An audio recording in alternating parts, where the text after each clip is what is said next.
ನಮಸ್ಕಾರ ಸ್ನೇಹಿತರೆ, ಇವತ್ತಿನ ವಿಡಿಯೋ ಅಲ್ಲಿ ನಾನು ದ ಕಾಂಜೂರಿಂಗ್ ಯೂನಿವರ್ಸ್ ನ ಒಂದೇ ವಿಡಿಯೋ ಅಲ್ಲಿ ಎಕ್ಸ್ಪ್ಲೈನ್ ಮಾಡ್ತೀನಿ. ಮತ್ತೆ ಎಲ್ಲ ಮೂವೀಸ್ ಅಲ್ಲಿ ಇರೋ ಹಿಡನ್ ಡೀಟೇಲ್ಸ್ ಬಗ್ಗೆ ಕೂಡ ಹೇಳ್ತೀನಿ. ಮೂವಿ ನೋಡ್ಬೇಕಾದ್ರೆ ಖಂಡಿತ ನೀವು ಈ ಡೀಟೇಲ್ಸ್ ನ ಮಿಸ್ ಮಾಡ್ಕೊಂಡಿರ್ತೀರಾ. ಈ ರೀತಿನೂ ಇತ್ತ ಅಂತ ನಿಮ್ಗೇನೆ ಆಶ್ಚರ್ಯ ಆಗುತ್ತೆ. ಆ ರೀತಿ ಹಿಡನ್ ಡೀಟೇಲ್ಸ್ ಮತ್ತೆ ರೆಫರೆನ್ಸಸ್ ಇದೆ. ವಿಡಿಯೋನ ಮಿಸ್ ಮಾಡದೆ ಕೊನೆವರೆಗೂ ನೋಡಿ ಸ್ನೇಹಿತರೆ. ದ ಕಾಂಜೂರಿಂಗ್ ಯೂನಿವರ್ಸ್ ಅಲ್ಲಿ ಟೋಟಲ್ 9 ಮೂವೀಸ್ ಇದೆ. ದ ಕರ್ಸ್ ಆಫ್ ಲಯರೋನಾ ಮೂವಿನ ಬಿಟ್ಟು ಎಲ್ಲಾ ಮೂವೀಸ್ ನ ಆರ್ಡರ್ ವೈಸ್ ಅಲ್ಲಿ ಎಕ್ಸ್ಪ್ಲೈನ್ ಮಾಡ್ತೀನಿ. ಅಂದ್ರೆ ರಿಲೀಸ್ ಆರ್ಡರ್ ಅಲ್ಲಿ ಅಲ್ಲ, ಕ್ರೋನಾಲಜಿಕಲ್ ಆರ್ಡರ್ ಅಲ್ಲಿ. ಮೊದಲು ರಿಲೀಸ್ ಆಗಿದ್ದು ದ ಕಾಂಜೂರಿಂಗ್ ಮೂವಿ, ಆದ್ರೆ ಕಾಲಾನುಕ್ರಮದ ಪ್ರಕಾರ ನೋಡಿದ್ರೆ ದ ನನ್ ಮೂವಿಯ ಕತೆ ಮೊದಲು ನಡೆಯೋದು. ಸೊ ಒಂದ್ ಕಡೆಯಿಂದ ಕಾಂಜೂರಿಂಗ್ ಯೂನಿವರ್ಸ್ ಅಲ್ಲಿ ಏನೇನಾಯ್ತು ಅಂತ ನೋಡೋಣ. ಅದಕ್ಕಿಂತ ಮುಂಚೆ ಚಾನಲ್ಗೆ ನೀವಿನ್ನು ಸಬ್ಸ್ಕ್ರೈಬ್ ಆಗಿಲ್ಲ ಅಂದ್ರೆ ದಯವಿಟ್ಟು ಸಬ್ಸ್ಕ್ರೈಬ್ ಆಗಿ, ಮತ್ತೆ ನೋಟಿಫಿಕೇಶನ್ ಬೆಲ್ ಐಕನ್ ಆನ್ ಮಾಡೋದ್ರ ಜೊತೆಗೆ ಹೈಪ್ ಕೂಡ ಮಾಡಿ ಸ್ನೇಹಿತರೆ. ಮೊದಲೇ ಹೇಳ್ದಂಗೆ ದ ಕಾಂಜೂರಿಂಗ್ ಯೂನಿವರ್ಸ್ ನ ಕತೆ ಶುರು ಆಗೋದು 1952 ದ ನನ್ ಮೂವಿಯಿಂದ. ರೊಮೇನಿಯಾದಲ್ಲಿ ಇರೋ ಸೈಂಟ್ ಕಾರ್ತಾ ಆಬಿನ ತೋರಿಸ್ತಾರೆ. ಅಂದ್ರೆ ನನ್ಗಳು ವಾಸಿಸುವಂತ ಜಾಗ ಇದು. ಆದ್ರೆ 100 ವರ್ಷಗಳ ಹಿಂದೆ ಇಲ್ಲಿ ನನ್ಗಳು ಇರ್ಲಿಲ್ಲ. ಸೈಂಟ್ ಕಾರ್ತಾದ ರಾಜ ಈ ಜಾಗವನ್ನ ಕಟ್ಸಿ ಇಲ್ಲಿ ವಾಮಾಚಾರದ ಪ್ರಯೋಗಗಳನ್ನೆಲ್ಲ ಮಾಡ್ತಾ ಇರ್ತಾನೆ. ಜೊತೆಗೆ ಮಾಟ ಮಂತ್ರದ ಪ್ರಕ್ರಿಯೆಗಳಿರೋ ಬುಕ್ ಅನ್ನ ಬರ್ದಿರ್ತಾನೆ. ಇದೆಲ್ಲ ಸಾಲದು ಅಂತ ನರಕದ ದ್ವಾರವನ್ನ ತೆಗೆದು ಡೀಮನ್ನ ಭೂಮಿಗೆ ಬರೋ ಹಾಗೆ ಮಾಡೋಕೆ ಒಂದಷ್ಟು ಜನರನ್ನ ಬಲಿ ಕೊಟ್ಟು ಉಲ್ಟಾ ನೇತಾಕಿ ಕೊನೆಗೂ ನರಕದ ದ್ವಾರವನ್ನ ತೆಗೆಯೋದ್ರಲ್ಲಿ ಯಶಸ್ವಿಯಾಗಿರ್ತಾನೆ. ಒಂದು ಡೀಮನ್ ಭೂಮಿಗೆ ಇನ್ನೇನು ಬಂತು ಅನ್ನೋ ಅಷ್ಟರಲ್ಲಿ ಚರ್ಚ್ ಅವರು ಇಲ್ಲಿಗೆ ಬಂದು ರಾಜನ ಮೇಲೆ ದಾಳಿ ಮಾಡಿ ನರಕದ ದ್ವಾರದ ಮೇಲೆ ಜೀಸಸ್ ಕ್ರೈಸ್ಟ್ ನ ಪವಿತ್ರವಾದ ರಕ್ತವನ್ನ ಹಾಕಿ ದ್ವಾರ ಮುಚ್ಕೊಳ್ಳೋ ಹಾಗೆ ಮಾಡಿರ್ತಾರೆ. ಆಗ ಈ ಜಾಗವನ್ನ ಚರ್ಚ್ ಅವರು ವಶಪಡಿಸಿಕೊಂಡು ನನ್ಗಳ ಆಬಿ ಆಗಿ ಮಾಡ್ತಾರೆ. ನನ್ಗಳು ಪ್ರತಿದಿನ ಕಂಟಿನ್ಯೂಸ್ ಆಗಿ ಒಬ್ರಾದ್ಮೇಲೆ ಒಬ್ರು ಶಿಫ್ಟ್ ಅಲ್ಲಿ ಪ್ರೇಯರ್ ಮಾಡ್ತಿರ್ತಾರೆ ಡೀಮನ್ ನ ತಡೆಯೋಕೆ. ಆದ್ರೆ 2ನೇ ವಿಶ್ವಯುದ್ಧದಲ್ಲಿ ಬಾಂಬ್ಗಳು ಈ ಆಬಿ ಮೇಲೆ ಬಿದ್ದಾಗ ಮತ್ತೆ ಆ ನರಕದ ದ್ವಾರ ಓಪನ್ ಆಗಿ ಅಲ್ಲಿಂದ ವ್ಯಾಲಾಕ್ ಅನ್ನೋ ಡೀಮನ್ ಭೂಮಿಗೆ ಬಂದಿದೆ. ಅದು ನನ್ಗಳ ರೂಪದಲ್ಲಿ. ವ್ಯಾಲಾಕ್ ನ ಶಕ್ತಿನೇ ಇದು. ಯಾವ ರೂಪಕ್ಕೆ ಬೇಕಾದ್ರೂ ಬದಲಾಗುತ್ತೆ. ರಿಯಲ್ ಆಗಿ ನೀವು ಸ್ಕ್ರೀನ್ ಮೇಲೆ ನೋಡ್ತಿದ್ದೀರಲ್ಲ, ಈ ರೀತಿ ಇರೋದು. ಮೂವಿಯಲ್ಲಿ ವ್ಯಾಲಾಕ್ ನ ರೂಪ ಚೇಂಜ್ ಮಾಡಿದ್ದಾರೆ ಸ್ನೇಹಿತರೆ. ಆದ್ರೆ the lesser key of Solomon book ನ ಬಗ್ಗೆ ನಿಮ್ಗೆ ಗೊತ್ತಿರಬಹುದು. ಇದನ್ನ ಯಾರು ಬರ್ದಿದ್ದಾರೆ ಅಂತ ಗೊತ್ತಿಲ್ಲ. ಆದ್ರೆ ವಾಮಾಚಾರ, ಮಾಟ ಮಂತ್ರದ ಬಗ್ಗೆ ಮತ್ತೆ ಡೀಮನ್ ಗಳನ್ನ ಆಹ್ವಾನಿಸೋ ರಿಚುವಲ್ ಗಳ ಬಗ್ಗೆ ಎಲ್ಲ ಈ ಬುಕ್ ಅಲ್ಲಿ ಇದೆ. ಇದೇ ಬುಕ್ ಅಲ್ಲಿ ವ್ಯಾಲಾಕ್ ಡೀಮನ್ ನ ಉಲ್ಲೇಖ ಇದೆ. ಈ ಬುಕ್ ನ ಪ್ರಕಾರ ವ್ಯಾಲಾಕ್ ಒಬ್ಬ ರೆಕ್ಕೆ ಇರೋ ಹುಡುಗ, 2 ತಲೆ ಡ್ರ್ಯಾಗನ್ ಮೇಲೆ ಕೂತಿರೋ ಹಾಗೆ ಕಾಣಿಸೋದು ಅಂತ ಇದೆ. ಆದ್ರೆ ಮೂವಿಯಲ್ಲಿ ಸ್ವಲ್ಪ ಚೇಂಜ್ ಮಾಡ್ಕೊಂಡಿದ್ದಾರೆ. ಇಲ್ಲಿ ಹಾವುಗಳ ರಾಜ ಅಂತ ಕೂಡ ಕರೀತಾರೆ. ವ್ಯಾಲಾಕ್ ಹಾವುಗಳ ರೀತಿ ಕಾಣಿಸ್ಕೊಳ್ಳುತ್ತೆ ಕೂಡ ಕೆಲವೊಂದು ಸೀನ್ ಗಳಲ್ಲಿ. ಸೊ ವ್ಯಾಲಾಕ್ ನರಕದಿಂದ ಹೊರಗೆ ಬರ್ತಿದ್ದಂಗೆ ನನ್ಗಳನ್ನ ತುಂಬಾನೇ ಭಯಾನಕವಾಗಿ ಕೊಲ್ಲೋಕೆ ಶುರು ಮಾಡಿರುತ್ತೆ. ನನ್ಗಳು ಪ್ರೇಯರ್ ಮಾಡ್ತಿದ್ರು ಕೂಡ ತಮ್ಮ ಪ್ರಾಣ ಕಾಪಾಡಿಕೊಳ್ಳೋಕ್ ಆಗಲ್ಲ. ಅಷ್ಟು ಶಕ್ತಿಶಾಲಿ ವ್ಯಾಲಾಕ್. ಇರೋ ಶಕ್ತಿ ಸಾಲದು ಅಂತ ಇನ್ನ ಪವರ್ಫುಲ್ ಆಗೋಕೆ ಪ್ರಯತ್ನ ಪಡುತ್ತೆ. ಅದನ್ನ ದ ನನ್ ಪಾರ್ಟ್ 2 ಮೂವಿಯಲ್ಲಿ ನೋಡೋಣ. ಈಗ ಆಬಿಯಲ್ಲಿ ಇದ್ದ ನನ್ಗಳೆಲ್ಲ ಸಾವನ್ನಪ್ಪಿ ಉಳಿದಿರೋ 2 ನನ್ಗಳು ಜೀಸಸ್ ಕ್ರೈಸ್ಟ್ ನ ಪವಿತ್ರವಾದ ರಕ್ತ ಇರೋ ಜಾಗದ ಕೀ ತಗೊಂಡು ನರಕದ ದ್ವಾರ ಇರೋ ಕಡೆ ಹೊಡ್ತಾರೆ. ಇಲ್ಲಿನ ಡೋರ್ ಮೇಲೆ ಬರ್ದಿರುತ್ತೆ ದೇವರು ಇಲ್ಲಿವರೆಗೂ ಅಷ್ಟೇ ಇರೋದು ಅಂತ. ಒಬ್ರು ನನ್ ಈ ಡೋರ್ ಒಳಗೆ ಹೋಗ್ತಿದ್ದಂಗೆ ವ್ಯಾಲಾಕ್ ಇವರನ್ನ ಸಾಯಿಸ್ಬಿಡುತ್ತೆ. ಇನ್ನೊಬ್ಳು ನನ್ ವಿಕ್ಟೋರಿಯಾ ಕೀ ತಗೊಂಡು ಬಂದು ಆತ್ಮಹತ್ಯೆ ಮಾಡ್ಕೊಳ್ಳೋದು ಮಹಾ ಪಾಪ ಅಂತ ಗೊತ್ತಿದ್ರು ಕೂಡ ವ್ಯಾಲಾಕ್ ತನ್ನನ್ನ ಪೊಸೆಸ್ ಮಾಡ್ಕೊಂಡು ಈ ಜಾಗದಿಂದ ಹೊರಗೆ ಹೋಗ್ಬಾರ್ದು ಅಂತ ಹೇಳಿ ನೇಣು ಹಾಕೊಂಡು ಸಾವನ್ನಪ್ತಾಳೆ ವಿಕ್ಟೋರಿಯಾ. ಹಾಗಾಗಿ ಈ ಕೇಸ್ ನ ಇನ್ವೆಸ್ಟಿಗೇಟ್ ಮಾಡೋಕೆ ವ್ಯಾಟಿಕನ್ ಚರ್ಚ್ ಅವರು ಫಾದರ್ ಬರ್ಕ್ ಮತ್ತೆ ಇನ್ನೂ ನನ್ನಾಗದೆ ಇರೋ ಸಿಸ್ಟರ್ ಐರಿನ್ ನ ಕಳಿಸ್ತಾರೆ. ಮುಂದೆ ಐರಿನ್ ಕೂಡ ಶಪಥವನ್ನ ಮಾಡಿ ನನ್ನಾಗ್ತಾಳೆ. ಐರಿನ್ ಆಬಿಗೆ ಬರೋಕು ಮುಂಚೆ ಚರ್ಚ್ ಅವ್ರದೇ ಸ್ಕೂಲ್ ಮತ್ತೆ ಹಾಸ್ಪಿಟಲ್ ಇರುತ್ತೆ. ಇಲ್ಲಿ ಟೀಚರ್ ಆಗಿರ್ತಾಳೆ. ಈ ಸೀನ್ ಅಲ್ಲಿ ನೀವು ಸರಿಯಾಗಿ ಗಮನಿಸಿದ್ರೆ 2-3 ಕಡೆ ವ್ಯಾಲಾಕ್ ನ ಹೆಸರನ್ನ ನಾವು ನೋಡ್ತೀವಿ. ಮಕ್ಕಳು ಸೀಸಾ ಮೇಲೆ ಆಟ ಆಡ್ತಿದಾರಲ್ಲ, ಸ್ಟ್ಯಾಂಡ್ ನ ಹತ್ರನೇ ವ್ಯಾಲಾಕ್ ಅಂತ ಹೆಸರಿರೋದು ನೋಡ್ಬೋದು. ಐರಿನ್ ಕ್ಲಾಸ್ ರೂಮ್ ಅಲ್ಲಿ ಮಕ್ಕಳ ಜೊತೆ ಇದ್ದಾಗ ಹಿಂದೆನೆ ಬೋರ್ಡ್ ಮೇಲೆ ಕೆಳಗಿಂದ ಮೇಲೆ ಓದಿ ವ್ಯಾಲಾಕ್ ಅಂತ ಇದೆ. ಅಲ್ಲೇ ಪಕ್ಕದಲ್ಲಿ ಇಂಗ್ಲಿಷ್ ಲೆಟರ್ಸ್ ನ ಗೋಡೆಗೆ ಅಂಟಿಸಿದಾರಲ್ಲ, ಅಲ್ಲೂ ಅಷ್ಟೇ ಕೆಳಗಿಂದ ಮೇಲೆ ಓದಿದ್ರೆ ಆಲ್ಯಾಕ್ ಅಂತ ಇದೆ. ವಿ ಎಲ್ಲಿದೆ ಅಂದ್ರೆ ಕೆಳಗೆ ಚೇರ್ ನ ನೋಡಿ ಸ್ನೇಹಿತರೆ, ವಿ ತರ ಕಾಣೋ ಹಾಗೆ ಇಟ್ಟಿದ್ದಾರೆ. ಇಲ್ಲಿಂದ ಫಾದರ್ ಬರ್ಕ್ ಐರಿನ್ ಜೊತೆ ಆಬಿ ಹತ್ರನೇ ಇರೋ ಒಂದು ಹಳ್ಳಿಗೆ ಬರ್ತಾರೆ ಮಾರಿಸ್ ಅನ್ನೋ ವ್ಯಕ್ತಿಯನ್ನ ಭೇಟಿ ಆಗೋಕೆ. ಇವನೇ ಮೊದಲು ನನ್ ವಿಕ್ಟೋರಿಯಾ ನೇಣು ಹಾಕೊಂಡಿರೋದನ್ನ ನೋಡಿ ಚರ್ಚ್ ಅವರಿಗೆ ಹೇಳಿರೋದು. ಇವರಿಬ್ಬರನ್ನ ಮಾರಿಸ್ ಆಬಿ ಹತ್ರ ಕರ್ಕೊಂಡು ಹೊರಟಾಗ ಒಂದು ಟ್ರಕ್ ನ ನಂಬರ್ ಪ್ಲೇಟ್ ಮೇಲೆ 6VA01 LAK ಅಂತ ಇದೆ. ನಂಬರ್ಸ್ ತೆಗ್ದಾಕ್ಬಿಡಿ ವ್ಯಾಲಾಕ್ ಆಗುತ್ತೆ. ಮಾರಿಸ್ ಇವರನ್ನ ಆಬಿ ಹತ್ರ ಕರ್ಕೊಂಡ್ ಬರ್ತಿದ್ದಂಗೆ ಒಂದೊಂದೇ ಭಯಾನಕ ಘಟನೆಗಳು ನಡೆಯೋಕೆ ಶುರು ಆಗುತ್ತೆ. ಮಾರಿಸ್ ನೇಣಾಕೊಂಡಿದ್ದ ವಿಕ್ಟೋರಿಯಾಳ ಬಾಡಿನ ಮಲಗಿಸಿ ಬಂದಿರ್ತಾನೆ. ಅದು ಎದ್ದು ಕೂತಿದೆ. ಆಬಿಯಲ್ಲಿ ಇರೋ ಎಲ್ಲ ನನ್ಗಳು ಸಾವನ್ನಪ್ಪಿದ್ರು ಕೂಡ ಇವ್ರಿಗೆ ನನ್ಗಳು ಕಾಣಿಸ್ತಾ ಇರ್ತಾರೆ. ಇವರು ಬದುಕಿದ್ದಾರೆ ಅಂತಾನೆ ಐರಿನ್ ಮತ್ತೆ ಫಾದರ್ ಬರ್ಕ್ ಅನ್ಕೊಂಡಿರ್ತಾರೆ. ಮಾರಿಸ್ ಇವರನ್ನ ಬಿಟ್ಟು ವಾಪಸ್ ಹೋಗ್ಬೇಕಾದ್ರೆ ವ್ಯಾಲಾಕ್ ವಿಕ್ಟೋರಿಯಾಳ ರೂಪದಲ್ಲಿ ಬಂದು ಹೆದರಿಸೋದು ಎಲ್ಲ ಆಗುತ್ತೆ. ಮುಂದಿನ ದಿನದಿಂದ ಇನ್ವೆಸ್ಟಿಗೇಷನ್ ಶುರು ಮಾಡಿದ್ರೆ ಆಯ್ತು ಅಂತ ಆಬಿಯ ಪಕ್ಕದಲ್ಲೇ ಇರೋ ಸಣ್ಣ ಮನೆಯಲ್ಲಿ ನಿದ್ದೆ ಮಾಡೋಕೆ ಬಂದಾಗ ಐರಿನ್ ಗೋಡೆ ಮೇಲೆ 4 ಜನ ಸಿಸ್ಟರ್ಸ್ ಜೊತೆಗೆ ಇರೋ ಫೋಟೋನ ನೋಡ್ತಾಳೆ. ಸೇಮ್ ಇದೇ ಫೋಟೋ ಆನಬಲ್ ಕ್ರಿಯೇಷನ್ ಮೂವಿಯಲ್ಲಿ ಸಿಸ್ಟರ್ ಶಾರ್ಲೋಟ್ ಹತ್ರ ಇದೆ. ಇದರ ಬಗ್ಗೆ ಮುಂದೆ ನೋಡೋಣ ಸ್ನೇಹಿತರೆ. ಆದ್ರೆ ವ್ಯಾಲಾಕ್ ರಾತ್ರಿ ಎಲ್ಲ ಇವ್ರಿಗೆ ಮಲ್ಗೋಕೆ ಬಿಡಲ್ಲ, ಅಷ್ಟು ತೊಂದರೆ ಕೊಡುತ್ತೆ. ಫಾದರ್ ಬರ್ಕ್ ನ ಶವಪೆಟ್ಟಿಗೆ ಒಳಗೆ ಹಾಕಿ ಸಮಾಧಿ ಮಾಡಿದ್ರೆ ಐರಿನ್ಗೆ ಕನ್ನಡಿಯಲ್ಲಿ ನನ್ನ ರೂಪದಲ್ಲಿ ಇರೋ ವ್ಯಾಲಾಕ್ ಕಾಣಿಸ್ಕೊಡುತ್ತೆ. ಸೇಮ್ ಲೊರೈನ್ ವಾರನ್ ತರಾನೇ ಐರಿನ್ಗೂ ಕೂಡ ಆತ್ಮಗಳು ಕಾಣಿಸ್ಕೊಂತವೆ ಮತ್ತೆ ವಿಷನ್ ಎಲ್ಲ ಕಾಣಿಸುತ್ತೆ. ಹೇಗೋ ಐರಿನ್ ಬಂದು ಫಾದರ್ ಬರ್ಕ್ ನ ಕಾಪಾಡ್ತಾಳೆ. ಮುಂದಿನ ದಿನ ಆಬಿಯಲ್ಲಿ ನನ್ಗಳಿರೋ ಜಾಗಕ್ಕೆ ಫಾದರ್ ಬರ್ಕ್ ಹೋಗೋ ಆಗಿಲ್ಲ ಅಂತ ಕೇವಲ ಐರಿನ್ ಮಾತ್ರ ಹೋದಾಗ ಸಾವನ್ನಪ್ಪಿರೋ ನನ್ಗಳೆಲ್ಲ ಇವಳಿಗೆ ಕಾಣ್ತಾ ಇದ್ದಾರೆ. ಇವರಲ್ಲಿ ಸಿಸ್ಟರ್ ಓಆನಾ ಅನ್ನೋಳು ಐರಿನ್ಗೆ ಈ ಜಾಗದ ಇತಿಹಾಸವನ್ನ ಹೇಳೋದು. ಐರಿನ್ಗೆ ಮೊದಲು ಇವರೆಲ್ಲರೂ ಆತ್ಮಗಳು ವ್ಯಾಲಾಕ್ ಇದೆಲ್ಲ ತೋರಿಸ್ತಾ ಇರೋದು ಅಂತ ಅರ್ಥನೇ ಆಗಿರಲ್ಲ. ಆದ್ರೆ ಹೋಗ್ತಾ ಹೋಗ್ತಾ ವ್ಯಾಲಾಕ್ ಇವಳ ಮೇಲೆ ದಾಳಿ ಮಾಡೋಕೆ ಶುರು ಮಾಡುತ್ತೆ. ಹೊರಗಿರೋ ಫಾದರ್ ಬರ್ಕ್ ಮೇಲೂ ಕೂಡ ಬೇರೆ ಬೇರೆ ರೂಪದಲ್ಲಿ ಕಾಣಿಸ್ಕೊಂಡು ಹಲ್ಲೆ ಮಾಡುತ್ತೆ. ಇವರಿಬ್ಬರ ಕತೆ ಏನಾಯ್ತು ಅಂತ ಮಾರಿಸ್ ಗನ್ ತಗೊಂಡು ಬಂದಿದ್ದಾನೆ. ಯಾಕಂದ್ರೆ ಸುತ್ತಮುತ್ತ ಇರೋ ಹಳ್ಳಿಯವ್ರಿಗೆಲ್ಲ ಗೊತ್ತು ಈ ಜಾಗ ಶಾಪಗ್ರಸ್ತವಾಗಿದೆ ಅಂತ. ವ್ಯಾಲಾಕ್ಗೆ ಹೆದರ್ಕೊಂಡು ಬೇರೆ ನನ್ಗಳ ಜೊತೆ ಕುತ್ಕೊಂಡು ಐರಿನ್ ಪ್ರೇಯರ್ ಮಾಡ್ಬೇಕಾದ್ರೆ ಫಾದರ್ ಬರ್ಕ್ ಮತ್ತೆ ಮಾರಿಸ್ ಇವಳ ಬಳಿ ಬಂದಾಗ ಗೊತ್ತಾಯ್ತು ಇಲ್ಲಿ ಯಾರು ನನ್ಗಳು ಇಲ್ವೇ ಇಲ್ಲ, ಎಲ್ಲ ಸತ್ತೋಗಿದ್ದಾರೆ. ವ್ಯಾಲಾಕ್ ತಮ್ಮನ್ನ ಯಾಮಾರ್ಸೋಕೆ ಭಯ ಪಡಿಸೋಕೆ ಇದೆಲ್ಲ ಮಾಡ್ತಿದೆ ಅಂತ. ಇದಷ್ಟೇ ಅಲ್ಲ, ಸಿಸ್ಟರ್ ವಿಕ್ಟೋರಿಯಾ ನೇಣು ಹಾಕೊಂಡಿದ್ದು ವ್ಯಾಲಾಕ್ಗೆ ತನ್ನ ದೇಹ ಸಿಗ್ಬಾರ್ದು ಅಂತಾನೆ. ಯಾಕಂದ್ರೆ ಮನುಷ್ಯನ ದೇಹ ಸೇರಿ ಈ ಜಾಗದಿಂದ ಹೊರಗೆ ಹೋಗೋಕೆ ವ್ಯಾಲಾಕ್ ನೋಡ್ತಾ ಇದೆ. ಜೊತೆಗೆ ಸಿಸ್ಟರ್ ಓಆನಾಳ ಆತ್ಮ ಈ ಜಾಗದ ಇತಿಹಾಸ ಹೇಳಿದಾಗ ಜೀಸಸ್ ನ ಪವಿತ್ರವಾದ ರಕ್ತ ನರಕದ ದ್ವಾರ ಇರೋ ಜಾಗದಲ್ಲೇ ಎಲ್ಲೋ ಇದೆ ಅಂತ ಗೊತ್ತಾಗಿದೆ ಐರಿನ್ಗೆ. ಇದೇ ನಾನು ಒಂದ್ಸಲ ಇವ್ರಿಗೆ ನನ್ಗಳು ಅಂತೀನಿ, ಸಿಸ್ಟರ್ ಅಂತೀನಿ ಅಂತೆಲ್ಲ ಕನ್ಫ್ಯೂಸ್ ಮಾಡ್ಕೋಬೇಡಿ ಸ್ನೇಹಿತರೆ. ನನ್ಗಳನ್ನ ಸಿಸ್ಟರ್ ಅಂತಾನು ಕರೀತಾರೆ. ಹೆಸರಿಟ್ಟು ಕರೆಯುವಾಗ ಮೊದಲು ಸಿಸ್ಟರ್ ಅಂತ ಹೇಳ್ಬಿಟ್ಟು ಹೆಸರು ಹೇಳ್ತಾರೆ, ಸಿಸ್ಟರ್ ಐರಿನ್ ತರ.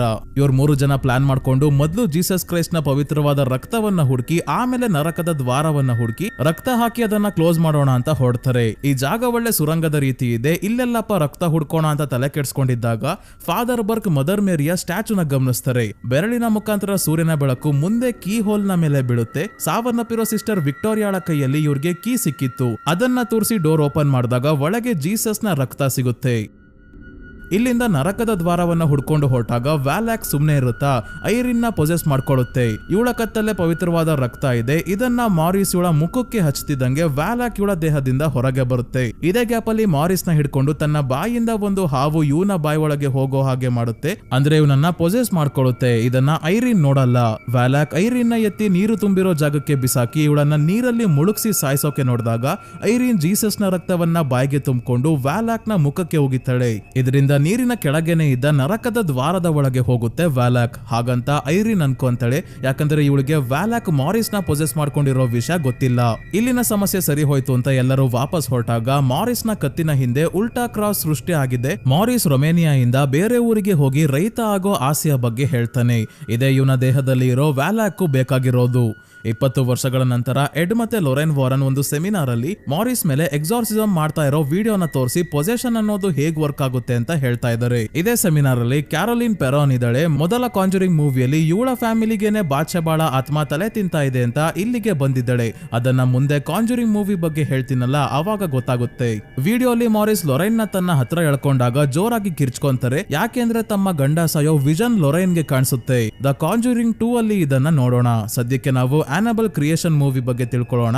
ಯಾಕಂದ್ರೆ ಈ ಮೂವಿಯ ಕತೆ ನಡೆಯೋದು 1955ರಲ್ಲಿ. ದ ನನ್ ಮೂವಿಯ ಕತೆ ಆಗಿ 3 ವರ್ಷಗಳ ನಂತರ. ಇದಕ್ಕಿಂತ ಮುಂಚೆ 1943ರಲ್ಲಿ ಏನಾಗಿತ್ತು ಅಂತ ನೋಡ್ಕೊಂಡ್ ಬರೋಣ. ಸ್ಯಾಮ್ಯುಯಲ್ ಮಲಿನ್ಸ್ ಅನ್ನೋ ಗೊಂಬೆ ಮಾಡುವಂತ ವ್ಯಕ್ತಿ ಮಲಿನ್ಸ್ ಟಾಯ್ ಕಂಪನಿ ನಡೆಸ್ತಾ ಇರ್ತಾರೆ. ಮಕ್ಕಳಿಗೆ ಇವರು ಮಾಡೋ ಗೊಂಬೆ ಅಂದ್ರೆ ತುಂಬಾನೇ ಇಷ್ಟ. ಅದಕ್ಕೆ ಒಂದು ಗೊಂಬೆಯನ್ನ ಲಿಮಿಟೆಡ್ ಎಡಿಷನ್ ಅಂತ ಹೇಳಿ ಮಾಡ್ತಿದ್ದಾರೆ. 100ರಲ್ಲಿ 1 ಗೊಂಬೆಯನ್ನ ಮಾಡಿ ಬಾಕ್ಸ್ ಗೆ ಹಾಕ್ತಾರೆ. ಲಿಮಿಟೆಡ್ ಎಡಿಷನ್ ಅಂತ ಹೇಳಿ 100 ಗೊಂಬೆಯನ್ನ ಮಾಡೋಕೆ ಹೊರಟೋರು ಇದೊಂದೇ ಗೊಂಬೆ ಬಿಟ್ರೆ ಮತ್ತೆ ಇನ್ನೊಂದು ಗೊಂಬೆಯನ್ನ ಮಾಡೋದೇ ಇಲ್ಲ. ಯಾಕೆಂದ್ರೆ ತಮ್ಮ ಹೆಂಡತಿ ಎಸ್ತರ್ ಮತ್ತೆ ಮಗಳು ಆನಬೆಲ್ ಜೊತೆ ಚರ್ಚ್ಗೆ ಹೋಗಿ ವಾಪಸ್ ಬರ್ಬೇಕಾದ್ರೆ ಗಾಡಿ ಟೈರ್ ಪಂಚರ್ ಆಯ್ತು ಅಂತ ಸ್ಯಾಮ್ಯುಯಲ್ ಟೈರ್ ಚೇಂಜ್ ಮಾಡ್ಬೇಕಾದ್ರೆ ಒಂದು ನಟ್ ರೋಡ್ ನ ಮಧ್ಯಕ್ಕೆ ಹೋಗಿ ಬಿತ್ತು. ಅದನ್ನ ತಗೊಂಡು ಬರೋಕೆ ಅಂತ ಆನಬೆಲ್ ರೋಡ್ಗೆ ಹೋಗ್ತಿದ್ದಂಗೆ ಒಂದು ಕಾರ್ ಇವಳನ್ನ ಗುದ್ಕೊಂಡು ಹೋಗ್ಬಿಡುತ್ತೆ. ಇದರಿಂದ ಸ್ಥಳದಲ್ಲೇ ಸಾವನ್ನಪ್ತಾಳೆ ಆನಬೆಲ್. ಇದಾಗಿ 12 ವರ್ಷಗಳ ನಂತರ 1955ಕ್ಕೆ ಬರ್ತೀವಿ. ಚರ್ಚ್ ಅವರ ಹೆಣ್ಣು ಮಕ್ಕಳ ಅನಾಥಾಶ್ರಮ ಯಾವ್ದೋ ಕಾರಣಕ್ಕೆ ಮುಚ್ಚೋಗಿದೆ. ಅಲ್ಲಿಂದ ಮಕ್ಕಳಿಗೆ ಎಲ್ಲೂ ಹೋಗೋಕೆ ಜಾಗ ಇಲ್ಲದೆ ಇದ್ದಾಗ ಸ್ಯಾಮ್ಯುಯಲ್ ಮತ್ತೆ ಇವರ ಹೆಂಡತಿ ಎಸ್ತರ್ ತಮ್ಮ ಮನೆಯನ್ನ ಅನಾಥಾಶ್ರಮ ಮಾಡಿ ಮಕ್ಕಳನ್ನ ಕರೆಸ್ಕೊಂತಾರೆ.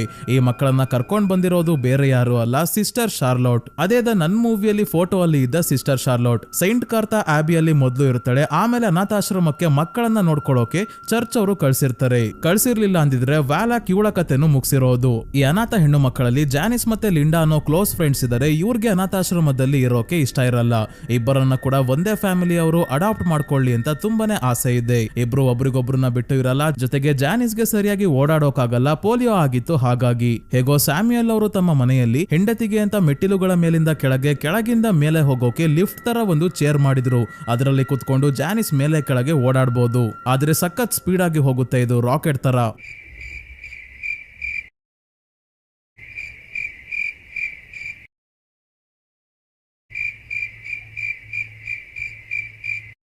ಸೊ ಟ್ರಯಲ್ಗೆ ಜಾನಿಸ್ ಚೇರ್ ಮೇಲೆ ಕುತ್ಕೊಂಡು ಒಂದಿನ ಪೂರ್ತಿ ಮೇಲೆ ಬರ್ತಾಳೆ. ಬಂದಾಗ ಹಿಂದೆ ಕತ್ತಲಲ್ಲಿ ಆನಾಬೆಲ್ ನ ಆತ್ಮ ನಿಂತ್ಕೊಂಡಿದೆ. ಸ್ವಲ್ಪ ಬ್ರೈಟ್ನೆಸ್ ಜಾಸ್ತಿ ಮಾಡಿ ನೋಡಿದ್ರೆ ಕಾಣುತ್ತೆ. ಕಾಣಿಸಿದ್ರೆ ಕಾಣಿಸ್ಲಿ, ಇಲ್ಲ ಅಂದ್ರೆ ಇಲ್ಲ ಅಂತ ಡೈರೆಕ್ಟರ್ ಲೈಟ್ ನ ಆನ್ ಮಾಡೋಕೆ ಹೋಗಿಲ್ಲ.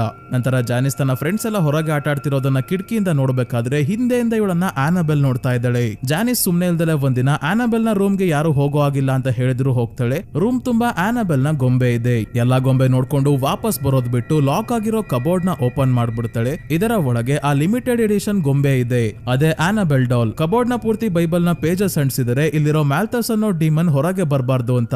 ಜಾನಿಸ್ ಡೋರ್ ಓಪನ್ ಮಾಡಿದ್ರಿಂದ ಹೊರಗೆ ಬಂದ್ ಆಗಿದೆ ಆಗ್ಲೇ. ಆ ಡೀಮನ್ ಈ ಗೊಂಬೆಯನ್ನೇ ಇಟ್ಕೊಂಡು ಎಲ್ಲರಿಗೂ ಜೀವ ಬಾಯ್ಕ್ ಬರ್ಸೋದು, ಮನುಷ್ಯರನ್ನ ವೀಕ್ ಮಾಡಿ ಸಾಯಿಸಿ ಆತ್ಮವನ್ನ ಈ ಡೀಮನ್ ಸೇವಿಸುತ್ತೆ ಮತ್ತೆ ತನ್ನ ಶಕ್ತಿಯನ್ನ ಹೆಚ್ಚಿಸ್ಕೊಳ್ಳುತ್ತೆ. ಈ ಡೀಮನ್ ನ ಬಗ್ಗೆ ಕೂಡ the lesser key of Solomon book ಅಲ್ಲಿ ಬರ್ದಿದೆ ಸ್ನೇಹಿತರೆ. ಇದಾದ್ಮೇಲೆ ಜಾನಿಸ್ ನ ಬೆಸ್ಟ್ ಫ್ರೆಂಡ್ ಲಿಂಡಾಗೆ ಮೆಟ್ಟಿಲುಗಳ ಕೆಳಗೆ ಆನಾಬೆಲ್ ಡಾಲ್ ಜೊತೆಗೆ ಅದರ ಹಿಂದೆನೆ ಮ್ಯಾಲ್ತಸ್ ಕಾಣಿಸ್ಕೊಳ್ಳುತ್ತೆ. ಇದರಿಂದ ತುಂಬಾನೇ ಹೆದರ್ಕೊಂತಾಳೆ ಲಿಂಡಾ. ಮತ್ತೆ ಸ್ಯಾಮ್ಯುಯಲ್ ಸಿಸ್ಟರ್ ಶಾರ್ಲೋಟ್ ನ ಫೋಟೋ ನೋಡ್ತಿದ್ದಾಗ ಶಾರ್ಲೋಟ್ ಇವರೆಲ್ಲ ಸೈಂಟ್ ಕಾರ್ತಾ ಅಲ್ಲಿ ಇರೋ ಸಿಸ್ಟರ್ಸ್ ಆಗಿದ್ದಾರೆ. ಇವರು ಸಿಸ್ಟರ್ ಮಾರಿಯಾ, ಇವರು ಸಿಸ್ಟರ್ ಆನಾ, ಇವರು ಸಿಸ್ಟರ್ ಲೂಸಿಯಾ ಅಂತ ತೋರಿಸ್ಬೇಕಾದ್ರೆ ಹಿಂದೆ ನಿಂತಿರೋರು ಯಾರು ಅಂತ ಕೇಳ್ತಾರೆ ಸ್ಯಾಮ್ಯುಯಲ್. ಇವ್ರು ಯಾರು ನೋಡೇ ಇಲ್ವಲ್ಲ ಅಂತ ಸಿಸ್ಟರ್ ಶಾರ್ಲೋಟ್ ಹೇಳ್ತಾಳೆ. ಆದ್ರೆ ನಮ್ಗೆ ಗೊತ್ತು ಅವರು ಬೇರೆ ಯಾರು ಅಲ್ಲ, ನನ್ನ ರೂಪದಲ್ಲಿರೋ ಡೀಮನ್ ವ್ಯಾಲಾಕ್. ಈ ಫೋಟೋ ಕತೆ ಹೀಗಾದ್ರೆ ಆನಾಬೆಲ್ ಮತ್ತೆ ಆನಾಬೆಲ್ ಡಾಲ್ ಇರೋ ಫೋಟೋನ ಜಾನಿಸ್ ಎತ್ಕೊಂಡ್ ಬಂದು ನೋಡ್ಬೇಕಾದ್ರೆ ಬೆಳಕಲ್ಲಿ ನಾರ್ಮಲ್ ಫೋಟೋ, ಕತ್ತಲಲ್ಲಿ ಆನಾಬೆಲ್ ನ ಕಣ್ಣು ಹೊಳಿತಾ ಇರೋ ಹಾಗೆ ಕಾಣುತ್ತೆ. ಮತ್ತೆ ಜಾನಿಸ್ ಆನಾಬೆಲ್ ನ ರೂಮ್ ಗೆ ಬರ್ತಾಳೆ. ಈ ಬಾರಿ ಇವಳಿಗೆ ಆನಾಬೆಲ್ ಡೈರೆಕ್ಟ್ ಆಗಿ ಕಾಣಿಸ್ಕೊಂಡಾಗ ನಿನಗೆ ಏನ್ ಬೇಕು ಅಂತ ಕೇಳ್ತಾಳೆ. ಆನಾಬೆಲ್ ನ ರೂಪದಲ್ಲಿರೋ ಡೀಮನ್ ನಿನ್ನ ಆತ್ಮ ಬೇಕು ಅಂತ ಹೇಳುತ್ತೆ. ಮತ್ತೆ ಇವಳ ಮೇಲೆ ದಾಳಿ ಮಾಡಿದಾಗ ಹೇಗೋ ಮಾಡಿ ತಪ್ಪಿಸ್ಕೊಂಡ್ ಬಂದು ರಾಕೆಟ್ ಮೇಲೆ ಕುತ್ಕೊಂತಾಳೆ. ಇದು ಸ್ಪೀಡ್ ಆಗಿ ಕೆಳಗೆ ಬರೋ ಅಷ್ಟರಲ್ಲಿ ಮಾಲ್ತಸ್ ಇವಳನ್ನ ವಾಪಸ್ ಮೇಲೆ ಕರೆಸ್ಕೊಂಡು ಇವಳಿಗೆ ಹೊಡೆದು ಕೆಳಗೆ ಬಿಸಾಕಿ ಹೋಗುತ್ತೆ. ಇದರಿಂದ ಸ್ವಲ್ಪನೂ ಓಡಾಡೋಕಾಗ್ದಂಗಾಗುತ್ತೆ. ವೀಲ್ ಚೇರ್ ಮೇಲೆ ಕುತ್ಕೊಂಡು ಓಡಾಡೋ ಪರಿಸ್ಥಿತಿ ಬರುತ್ತೆ ಜಾನಿಸ್ಗೆ. ಹೀಗೆ ಅವಳಿಗೆ ತೊಂದರೆ ಕೊಟ್ಟು ಹೆದರಿಸಿ ಇವಳನ್ನ ತುಂಬಾನೇ ವೀಕ್ ಮಾಡಿ ಕೊನೆಗೂ ಜಾನಿಸ್ ನ ಪೊಸೆಸ್ ಮಾಡ್ಕೊಳ್ಳುತ್ತೆ ಮ್ಯಾಲ್ತಸ್. ಲಿಂದಾಗೆ ಮನೆಯಲ್ಲಿ ಆನಾಬೆಲ್ ನ ದೆವ್ವ ಇದೆ ಅಂತ ಅನಿಸ್ತಾ ಇದೆ. ಇವಳಿಗೆ ಗೊತ್ತಿಲ್ಲ ಮ್ಯಾಲ್ತಸ್ ಆನಾಬೆಲ್ ನ ರೂಪದಲ್ಲಿ ಇರೋದು. ಸ್ಯಾಮ್ಯುಯಲ್ ಆ ಗೊಂಬೆನ ಲಾಕ್ ಮಾಡಿ ಇಟ್ಟು 12 ವರ್ಷ ಆಗಿದೆ, ಇಲ್ಲಿವರೆಗೂ ಏನು ಸಮಸ್ಯೆ ಆಗಿರ್ಲಿಲ್ಲ. ಈಗ ಯಾಕೆ ಇದೆಲ್ಲ ಆಗ್ತಿದೆ ಅಂತ ಯೋಚನೆ ಮಾಡ್ಬೇಕಾದ್ರೆ ಲಿಂಡಾ ಇಂದ ಗೊತ್ತಾಯ್ತು ಜಾನಿಸ್ ಆನಾಬೆಲ್ ನ ರೂಮ್ ಗೆ ಹೋಗಿ ಗೊಂಬೆ ಇದ್ದ ಕಬೋರ್ಡ್ ನ ಓಪನ್ ಮಾಡಿದಾಳೆ ಅಂತ. ಈ ವಿಷಯ ಗೊತ್ತಾಗಿ ಗಾಬರಿಯಾಗಿ ರೂಮ್ ಹತ್ರ ಹೊರಟಾಗ ಇಲ್ಲೇ ಆನಾಬೆಲ್ ಡಾಲ್ ಕೂತಿದೆ. ಜಾನಿಸ್ ವೀಲ್ ಚೇರ್ ಅಲ್ಲಿ ಬಂದು ಆರಾಮಾಗಿ ಎದ್ ನಿಂತ್ಕೊಂಡು ಕತ್ತಲಲ್ಲಿ ಡೀಮನ್ ಆಗಿ ಬದಲಾಗ್ತಾಳೆ. ಸ್ಯಾಮ್ಯುಯಲ್ ಕ್ರಾಸ್ ಇಟ್ಕೊಂಡು ಮ್ಯಾಲ್ತಸ್ ನ ಹೆದರಿಸೋಕೆ ನೋಡಿದ್ರು ಏನೂ ಆಗಲ್ಲ. ಮ್ಯಾಲ್ತಸ್ ಇವರ ಕೈ ಬೆರಳುಗಳನ್ನೆಲ್ಲ ಮುರಿದಾಕಿ ಕೊನೆಗೂ ಇವರನ್ನೇ ಸಾಯಿಸ್ಬಿಡುತ್ತೆ. ಗೊಂಬೆ ಕಡೆಯಿಂದನೇ ಇದೆಲ್ಲ ಆಗ್ತಿರೋದು ಅಂತ ಇದನ್ನ ಲಿಂಡಾ ಎತ್ಕೊಂಡು ಹೋಗಿ ಬಾವಿಯ ಒಳಗೆ ಬಿಸಾಕಿ ವಾಪಸ್ ಮನೆಗೆ ಬರೋ ಅಷ್ಟರಲ್ಲಿ ಇವಳಿಗಿಂತ ಮುಂಚೆನೆ ಗೊಂಬೆ ಬಂದಿದೆ. ಸಿಸ್ಟರ್ ಶಾರ್ಲೋಟ್ ಏನ್ ನಡೀತಿದೆ ಅಂತ ಡೈರೆಕ್ಟ್ ಆಗಿ ಬಂದು ಎಸ್ತರ್ಗೆ ಕೇಳಿದಾಗ ಗೊತ್ತಾಗುತ್ತೆ. ಆನಾಬೆಲ್ ನ ಸಾವಿನ ನಂತರ ಸ್ಯಾಮ್ಯುಯಲ್ ಮತ್ತೆ ಎಸ್ತರ್ ತುಂಬಾನೇ ದುಃಖದಲ್ಲಿ ಇದ್ದಾಗ ದೇವರನ್ನ ಬೇಡ್ಕೊಳ್ಳಲ್ಲ, ಯಾವ್ದಾದ್ರೂ ಶಕ್ತಿ ನಮ್ಮ ಮಗಳನ್ನ ನೋಡೋ ಹಾಗೆ ಮಾಡಿ, ಮಾತಾಡೋ ಹಾಗೆ ಮಾಡಿ ಅಂತಿದ್ದಂಗೆ ಮ್ಯಾಲ್ತಸ್ ಬಂದು ವರ ಕೊಟ್ಟಿರುತ್ತೆ. ಮೇಲ್ನೋಟಕ್ಕೆ ವರ ಅಂತ ಇವರು ಅನ್ಕೊಂಡಿದ್ರು, ಆಮೇಲೆ ಶಾಪ ಆಗಿ ಬದಲಾಗುತ್ತೆ.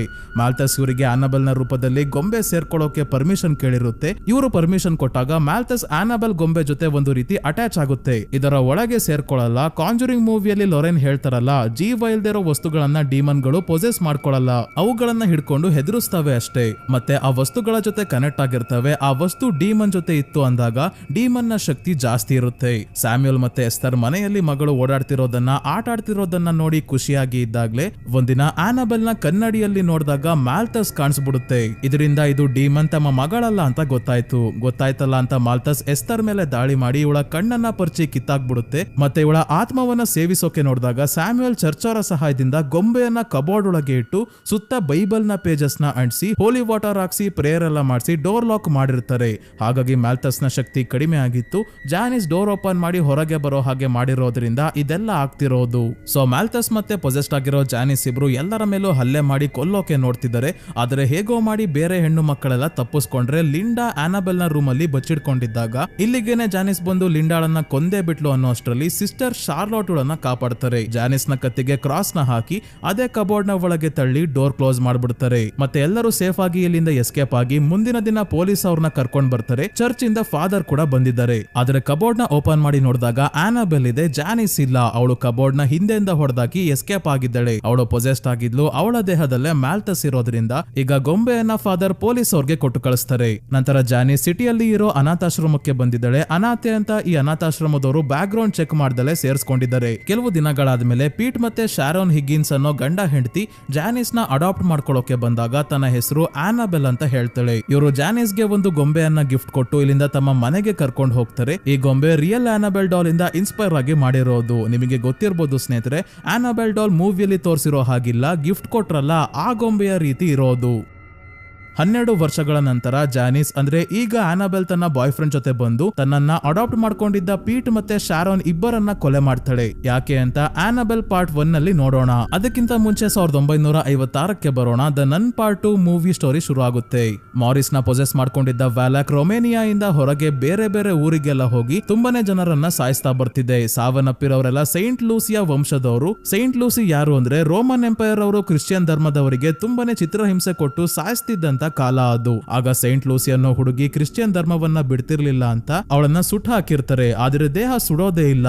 ಆಮೇಲೆ ಕಣ್ಣುಗಳನ್ನ ಕಿತ್ತಾಕ್ತಾರೆ. ನಂತರ ಕತ್ತಿಗೆ ಚಾಕು ಹಾಕಿ ಕೊಂದಿರ್ತಾರೆ. ಸೈಂಟ್ ಲೂಸಿಯಾ ಕಣ್ಣಲ್ಲಿ ತುಂಬಾನೇ ಶಕ್ತಿ ಇರುತ್ತೆ. ಆ ಶಕ್ತಿನ ಪಡ್ಕೊಳ್ಳೋಕೆ ವ್ಯಾಲಾಕ್ ಸೈಂಟ್ ಲೂಸಿಯಾ ವಂಶಸ್ಥರನ್ನ ಕೊಲ್ತಾ ಆ ಕಣ್ಣುಗಳನ್ನ ಹುಡುಕ್ತಾ ಇದೆ. ವ್ಯಾಲಾಕ್ಗೆ ವಾಪಸ್ ಬಂದಿರಬಹುದು ಅಂತ ಡೌಟ್ ಬಂದು ವ್ಯಾಟಿಕನ್ ಅವರು ಮತ್ತೆ ಇನ್ವೆಸ್ಟಿಗೇಷನ್ ಮಾಡೋಕೆ ಸಿಸ್ಟರ್ ಐರಿನ್ ನ ಕಳಿಸ್ತಾರೆ. ಸೈಂಟ್ ಲೂಸಿಯಾ ಬಗ್ಗೆ ಇನ್ನಷ್ಟು ತಿಳ್ಕೊಳ್ಳೋಕೆ ಸಿಸ್ಟರ್ ಐರಿನ್ ಮತ್ತೆ ಇವಳ ಜೊತೆ ಬಂದಿರೋ ಸಿಸ್ಟರ್ ಡೆಬ್ರಾ ಇಬ್ರು ಲೈಬ್ರರಿಗೆ ಬಂದಾಗ ಲೈಬ್ರರಿಯನ್ ಹೇಳ್ತಾರೆ, ಆ ಕಣ್ಣುಗಳೇನಾದ್ರೂ ವ್ಯಾಲಾಕ್ ಗೆ ಸಿಕ್ಕಿದ್ರೆ ಕತೆ ಮುಗೀತು. ಅದೇ ಕಣ್ಣುಗಳು ನಿಮ್ಗೆ ಸಿಕ್ಕಿದ್ರೆ ಆಯುಧದ ರೀತಿ ಕೆಲಸ ಮಾಡುತ್ತೆ. ಸೈಂಟ್ ಲೂಸಿಯಾ ಫ್ಯಾಮಿಲಿಗೆ ಸೇರಿದ ಒಬ್ರು ಮೊಂಕ್ ಆ ಕಣ್ಣುಗಳನ್ನ ಕಾಪಾಡ್ಕೊಂಡು ಬಂದಿದ್ರು. ಅವರು ಅದನ್ನ ತಮ್ಮ ಮೊನಾಸ್ಟ್ರಿಯಲ್ಲಿ ಬಚ್ಚಿಟ್ಟಿದ್ದಾರೆ. ಆ ಮೊನಾಸ್ಟ್ರಿ ಈಗ ಬೋರ್ಡಿಂಗ್ ಸ್ಕೂಲ್ ಆಗಿದೆ ಅಂದಾಗ ಬೋರ್ಡಿಂಗ್ ಸ್ಕೂಲ್ಗೆ ಐರಿನ್ ಮತ್ತೆ ಡೆಬ್ರಾ ಇಬ್ರು ಹೊರಡ್ತಾರೆ. ಇದೇ ಬೋರ್ಡಿಂಗ್ ಸ್ಕೂಲ್ ಅಲ್ಲಿ ಮಾರಿಸ್ ಕೆಲಸ ಮಾಡ್ತಿರೋದು. ಅಂದ್ರೆ ವ್ಯಾಲಾಕ್ ಸ್ಕೂಲ್ ಅಲ್ಲೇ ಇದೆ. ಮಾರಿಸ್ ಟೀಚರ್ ಕೇಟ್ ಮತ್ತೆ ಅವರ ಮಗಳು ಸೋಫಿಗೆ ಹತ್ರ ಆಗಿದ್ದಾನೆ. ಸೋಫಿಗೆ ಅವಾಗವಾಗ ವ್ಯಾಲಾಕ್ ಕಾಣಿಸ್ಕೊಂಡು ತುಂಬಾನೇ ಹೆದರಿಸ್ತಾ ಇರುತ್ತೆ. ಸೋಫಿಗೆ ವ್ಯಾಲಾಕ್ ಒಂದು ಹಾಲ್ವೇ ಅಲ್ಲಿ ಕಾಣಿಸ್ಕೊಳ್ಳುತ್ತೆ. ಇದೇ ಸೀನ್ ಸೇಮ್ ದ ಕಾಂಜರಿಂಗ್ 2 ಅಲ್ಲಿ ಇದೆ. ಲೊರೈನ್ ನ ಮಗಳು ಜೂಡಿ ಲೊರೈನ್ ನ ಕರೆದು ಯಾರಿದು ಅಂತ ಕೇಳಿದಾಗ ವ್ಯಾಲಾಕ್ ಹೀಗೆ ನಿಂತಿರುತ್ತೆ ಅವರ ಮನೆಯ ಹಾಲ್ವೇ ಅಲ್ಲಿ. ಅದೇ ರೀತಿ ಇಲ್ಲಿ ಸೋಫಿಗೆ ಕಾಣೋ ಹಾಗೆ ಮಾಡುತ್ತೆ. ಇದನ್ನ ನೋಡಿ ಸೋಫಿ ಹೆದರ್ಕೊಂಡು ಓಡ್ ಬರ್ಬೇಕಾದ್ರೆ ಇವಳ ಮುಂದೆನೆ ವ್ಯಾಲಾಕ್ ಬರುತ್ತೆ. ಸೋಫಿ ಅವರ ಅಮ್ಮ ಕೇಟ್ ಕೂಡ ಇದೇ ಸಮಯಕ್ಕೆ ಬಂದಾಗ ವ್ಯಾಲಾಕ್ ಮಾಯ ಆಗುತ್ತೆ. ಆದ್ರೆ ಗೋಡೆ ಮೇಲೆ ವ್ಯಾಲಾಕ್ ನ ರೀತಿ ಇಮೇಜ್ ಕಾಣ್ತಾ ಇದೆ. ಮತ್ತೆ ಇನ್ನೊಂದು ಕ್ರೇಜಿ ಹಿಡನ್ ಡೀಟೇಲ್ ಸ್ನೇಹಿತರೆ, ಇಡೀ ಇಂಟರ್ನೆಟ್ ಅಲ್ಲಿ ಒಬ್ಬರಿಗೆ ಮಾತ್ರ ಈ ಡೀಟೇಲ್ ಗೊತ್ತಾಗಿತ್ತು. ಏನಂದ್ರೆ ಒಂದು ಚರ್ಚ್ ಅಲ್ಲಿ ವ್ಯಾಲಾಕ್ ಫಾದರ್ ನ ಸುಟ್ಟಾಕಿ ಸಾಯಿಸಿರುತ್ತೆ. ಈ ಕೇಸ್ ನ ಇನ್ವೆಸ್ಟಿಗೇಟ್ ಮಾಡೋಕೆನೆ ಮೊದಲು ಐರಿನ್ ಬರೋದು. ಫಾದರ್ ಜೊತೆ ಇದ್ದ ಒಬ್ಬ ಹುಡುಗ ಕೂಡ ವ್ಯಾಲಾಕ್ ನ ನೋಡಿದ್ದ. ಈ ಹುಡುಗ ಫುಟ್ಬಾಲ್ ಆಡ್ಕೊಂಡು ಹೋಗ್ಬೇಕಾದ್ರೆ ಇವನನ್ನ ಐರಿನ್ ಫಾಲೋ ಮಾಡ್ತಿರ್ತಾಳೆ. ಆಗ ಬುಕ್ ಸ್ಟ್ಯಾಂಡ್ ಹತ್ರ ಬಂದಾಗ ಬುಕ್ ಗಳ ಪೇಜಸ್ ತಂತಾನೆ ಟರ್ನ್ ಆಗಿ ನನ್ ಕಾಣಿಸ್ಕೊಳ್ಳುತ್ತೆ. ಅಂದ್ರೆ ವ್ಯಾಲಾಕ್ ಕಾಣಿಸುತ್ತೆ. ಆ ಸೀನಲ್ಲಿ ಹುಡುಗನನ್ನ ಫಾಲೋ ಮಾಡ್ಕೊಂಡು ಬರ್ಬೇಕಾದ್ರೆ ಮೊದಲು ಇಲ್ಲಿ ವಿ ಕಾಣಿಸುತ್ತೆ. ಹಾಗೆ ಮುಂದೆ ಬಂದಾಗ ಇಲ್ಲಿ ನೋಡಬಹುದು ಲೆಟರ್ ಎ ಇದೆ. ಇನ್ನೊಂದ್ ಸ್ವಲ್ಪ ಮುಂದೆ ಬಂದಾಗ ಎಲ್ ಕಾಣಿಸುತ್ತೆ. ಬುಕ್ ಸ್ಟ್ಯಾಂಡ್ ಹತ್ರ ನಿಂತಿದ್ದಾಗ ರೈಟ್ ಸೈಡ್ ಅಲ್ಲಿ ಮೇಲೆ ಮತ್ತೊಂದು ಎ ಇದೆ. ಕ್ಯಾಮರಾ ಆಂಗಲ್ ಚೇಂಜ್ ಮಾಡಿದಾಗ ಐರಿನ್ ನ ಪಕ್ಕ ಡೋರ್ ಹತ್ರ ಕೆ ಕಾಣುತ್ತೆ. ಎಲ್ಲಾ ಅಕ್ಷರಗಳು ಸೇರಿಸಿದ್ರೆ ವ್ಯಾಲಾಕ್.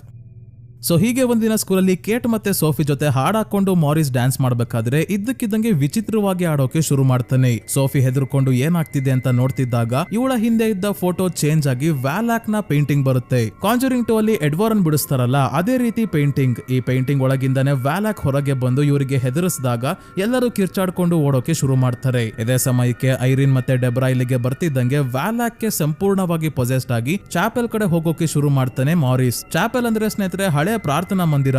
ಅಲ್ಲೇ ಸೈಂಟ್ ಲೂಸಿಯಾ ಕಣ್ಣುಗಳಿರೋದು. ಅಲ್ಲಿಗೆ ಹೋಗೋಷ್ಟ್ರಲ್ಲಿ ಐರಿನ್ ಪ್ರೇಯರ್ ಹೇಳಿ ಇವನನ್ನ ತಡಿತಾಳೆ. ಡೆಬ್ರಾ ಇವನ ತಲೆಗೆ ಹೊಡೆದು ಪ್ರಜ್ಞೆ ತಪ್ಪಿಸ್ತಾಳೆ. ಇವನನ್ನ ಕಟಾಕಿ ಚಾಪಲ್ ಗೆ ಬಂದು ಕಣ್ಣುಗಳು ಎಲ್ಲಿದೆ ಅಂತ ಹುಡುಕ್ಬೇಕಾದ್ರೆ ಸೋಫಿ ಗ್ಲಾಸ್ ಅಲ್ಲಿ ಇರೋ ಮೇಕೆಯ ಚಿತ್ರವನ್ನ ತೋರಿಸಿ ಸೂರ್ಯನ ಬೆಳಕಿಗೆ ಆ ಮೇಕೆಯ ಕಣ್ಣುಗಳು ಕೆಂಪುಗೆ ಹೊಳೆಯೋ ಹಾಗೆ ಕಾಣುತ್ತೆ ಅಂದಾಗ ಡೆಬ್ರಾ ಗ್ಲಾಸ್ ನ ಹಿಂದೆ ಹೋಗಿ ಲೈಟ್ ಬಿಡ್ತಾಳೆ. ಕಣ್ಣು ಹೊಳೆಯೋಕೆ ಶುರುವಾಗಿ ಆ ಕೆಂಪು ಬೆಳಕು ಒಂದು ಜಾಗದಲ್ಲಿ ನೆಲದ ಮೇಲೆ ಬೀಳ್ತಾ ಇದೆ. ಇದೇ ಜಾಗದಲ್ಲಿ ಸೈಂಟ್ ಲೂಸಿಯಾ ಕಣ್ಣುಗಳಿರ್ಬೋದು ಅಂತ ಗುಂಡಿ ತೆಗೆದು ನೋಡಿದಾಗ ಕೊನೆಗೂ ಕೊನೆಗೂ ಕಣ್ಣು ಸಿಗುತ್ತೆ. ಈಗ ಗ್ಲಾಸ್ ಅಲ್ಲಿ ಇದ್ದ ಮೇಕೆಯ ರೂಪದಲ್ಲಿ, ಅಂದ್ರೆ ಮೇಕೆನೂ ಅಲ್ಲ ಮನುಷ್ಯನೂ ಅಲ್ಲ, ಆ ರೀತಿಯ ರೂಪದಲ್ಲಿ ಬಂದು ಸ್ಕೂಲಲ್ಲಿ ಇರೋ ಬೇರೆ ಮಕ್ಕಳ ಮೇಲೆ ದಾಳಿ ಮಾಡಿದಾಗ ಅವರನ್ನ ಕಾಪಾಡೋಕೆ ಡೆಬ್ರಾ ಹೋಗ್ತಾಳೆ. ಕಟಾಕಿರೋ ಮಾರಿಸ್ ಹಗ್ಗ ಚೈನೆಲ್ಲ ಬಿಡಿಸ್ಕೊಂಡ್ ಬಂದು ಐರಿನ್ ಸೋಫಿ ಮೇಲೆ ದಾಳಿ ಮಾಡಿದಾಗ ಐರಿನ್ ಸೈಂಟ್ ಲೂಸಿಯ ಕಣ್ಣನ್ನ ತೋರಿಸಿ ಎಕ್ಸಾರ್ಸಿಸಮ್ ಮಾಡೋಕೆ ನೋಡ್ತಾಳೆ. ಆದ್ರೆ ಮಾರಿಸ್ ನ ಕಣ್ಣಲ್ಲೆಲ್ಲ ರಕ್ತ ಬಂದು ಪ್ರಜ್ಞೆ ತಪ್ತಾನೆ. ಇವನ್ಗೇನಾದ್ರೂ ಆಯ್ತಾ ಅಂತ ನೋಡೋಕೆ ಹತ್ರ ಹೋದಾಗ ಸೈಂಟ್ ಲೂಸಿಯ ಕಣ್ಣುಗಳನ್ನ ಕಿತ್ಕೊಂಡು ಅದರ ಶಕ್ತಿಯನ್ನ ಪಡ್ಕೊಳ್ಳುತ್ತೆ ಮಾರಿಸ್ ಒಳಗಿರೋ ವ್ಯಾಲಾಕ್. ಈಗ ತುಂಬಾನೇ ದೈತ್ಯವಾಗಿ ವ್ಯಾಲಾಕ್ ಎಲ್ಲರ ಮುಂದೆ ಬರುತ್ತೆ.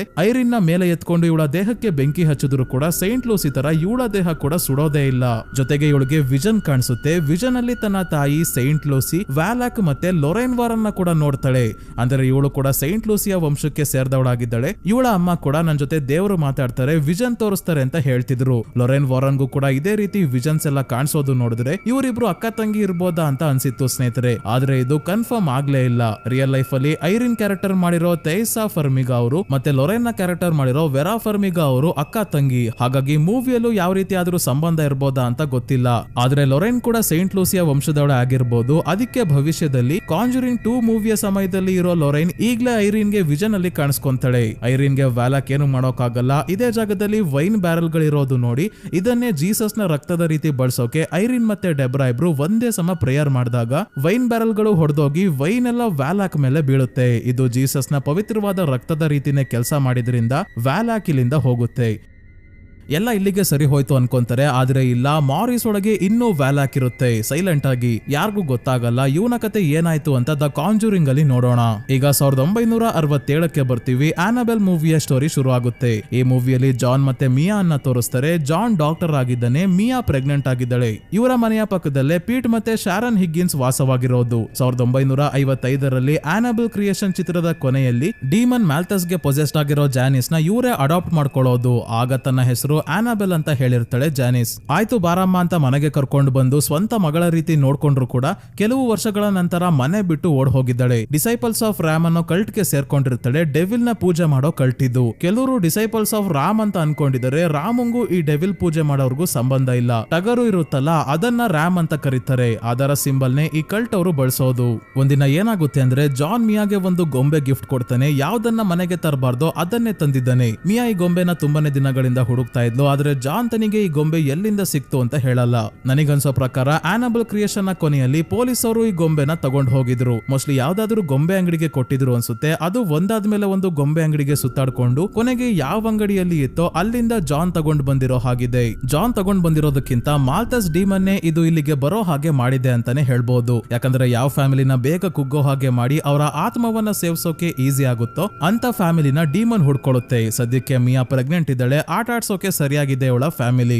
ರಾತ್ರಿ ಪಕ್ಕದ ಮನೆಯಲ್ಲಿ ಮಲಗಿರೋ ಪೀಟ್ ಮತ್ತೆ ಶಾರನ್ ಹಿಗ್ಗಿನ್ಸ್ ಮೇಲೆ ಮನೆ ಬಿಟ್ಟು ಹೋಗಿದ್ದ ಆನಬೆಲ್ ಮತ್ತೆ ಇವಳ ಬಾಯ್ ಫ್ರೆಂಡ್ ಬಂದು ದಾಳಿ ಮಾಡಿ ಇಬ್ಬರನ್ನ ಸಾಯಿಸ್ಬಿಡ್ತಾರೆ. ಆನಬೆಲ್ ಮತ್ತೆ ಬಾಯ್ ಫ್ರೆಂಡ್ ಇಬ್ರು ಕೂಡ ಕಳ್ಟವ್ರೆ. ಹಾಗಾಗಿ ಡೀಮನ್ ಮ್ಯಾಲ್ತಸ್ ನ ಶಕ್ತಿ ಜಾಸ್ತಿ ಮಾಡೋಕೆ ಬಲಿ ಕೊಡೋಕೆ ಬಂದಿದ್ದಾರೆ. ಅವರು ಕಿರ್ಚಾಡೋ ಶಬ್ದ ಕೇಳಿಸ್ಕೊಂಡು ಮಿಯಾ ಮತ್ತೆ ಜಾನ್ ಗೆ ಎಚ್ಚರಿಕೆ ಆಗುತ್ತೆ. ಮಿಯಾ ಎಮರ್ಜೆನ್ಸಿ ನಂಬರ್ ಗೆ ಫೋನ್ ಮಾಡ್ತಿದ್ದಂಗೆ ಇಲ್ಲಿಗೂ ಆನಬೆಲ್ ಮತ್ತೆ ಅವಳ ಬಾಯ್ ಫ್ರೆಂಡ್ ಬಂದಿದ್ದಾರೆ. ಬಾಯ್ ಫ್ರೆಂಡ್ ಮಿಯಾಳ ಹೊಟ್ಟೆಗೆ ಚಾಕು ಹಾಕ್ತಾನೆ. ಆದ್ರೆ ಸಾಯಿಸೋ ಅಷ್ಟರಲ್ಲಿ ಪೊಲೀಸ್ ಅವ್ರು ಬಂದು ಇವನಿಗೆ ಶೂಟ್ ಮಾಡ್ತಾರೆ. ಆಗ್ಲೇ ಗೊಂಬೆಗಳಿರೋ ರೂಮ್ಗೆ ಹೋಗಿ ಕೈಯಲ್ಲಿ ಆನಬೆಲ್ ಡಾಲ್ ನ ಇಟ್ಕೊಂಡು ಪಕ್ಕದಲ್ಲಿ ಗೋಡೆ ಮೇಲೆ ಕಲ್ಟ್ ನ ಸಿಂಬಲ್ ಬಿಡಿಸಿ ಆತ್ಮಹತ್ಯೆ ಮಾಡ್ಕೊಂಡು ಸಾವನ್ನಪ್ಪಿದ್ದಾಳೆ ಆನಬೆಲ್. ಹೇಗೋ ಮಿಯಾಳ ಹೊಟ್ಟೆಯಲ್ಲಿ ಇರೋ ಮಗುಗೆ ಏನೂ ಆಗಿರಲ್ಲ. ಹಾಸ್ಪಿಟಲ್ ಇಂದ ಡಿಸ್ಚಾರ್ಜ್ ಆಗಿ ಮನೆಗೆ ಬಂದಾಗ ಒಂದಾದ್ಮೇಲೆ ಒಂದು ಪ್ಯಾರಾನಾರ್ಮಲ್ ಆಕ್ಟಿವಿಟೀಸ್ ಆಗೋಕೆ ಶುರು ಆಗುತ್ತೆ. ಆನಬೆಲ್ ಡಾಲ್ ಒಂದ್ ಕಡೆ ಇಟ್ರೆ ಇನ್ನೊಂದ್ ಕಡೆ ಹೋಗಿರುತ್ತೆ. ಮೂವ್ ಆಗೋದು ಎಲ್ಲ ಆಗ್ತಿದೆ.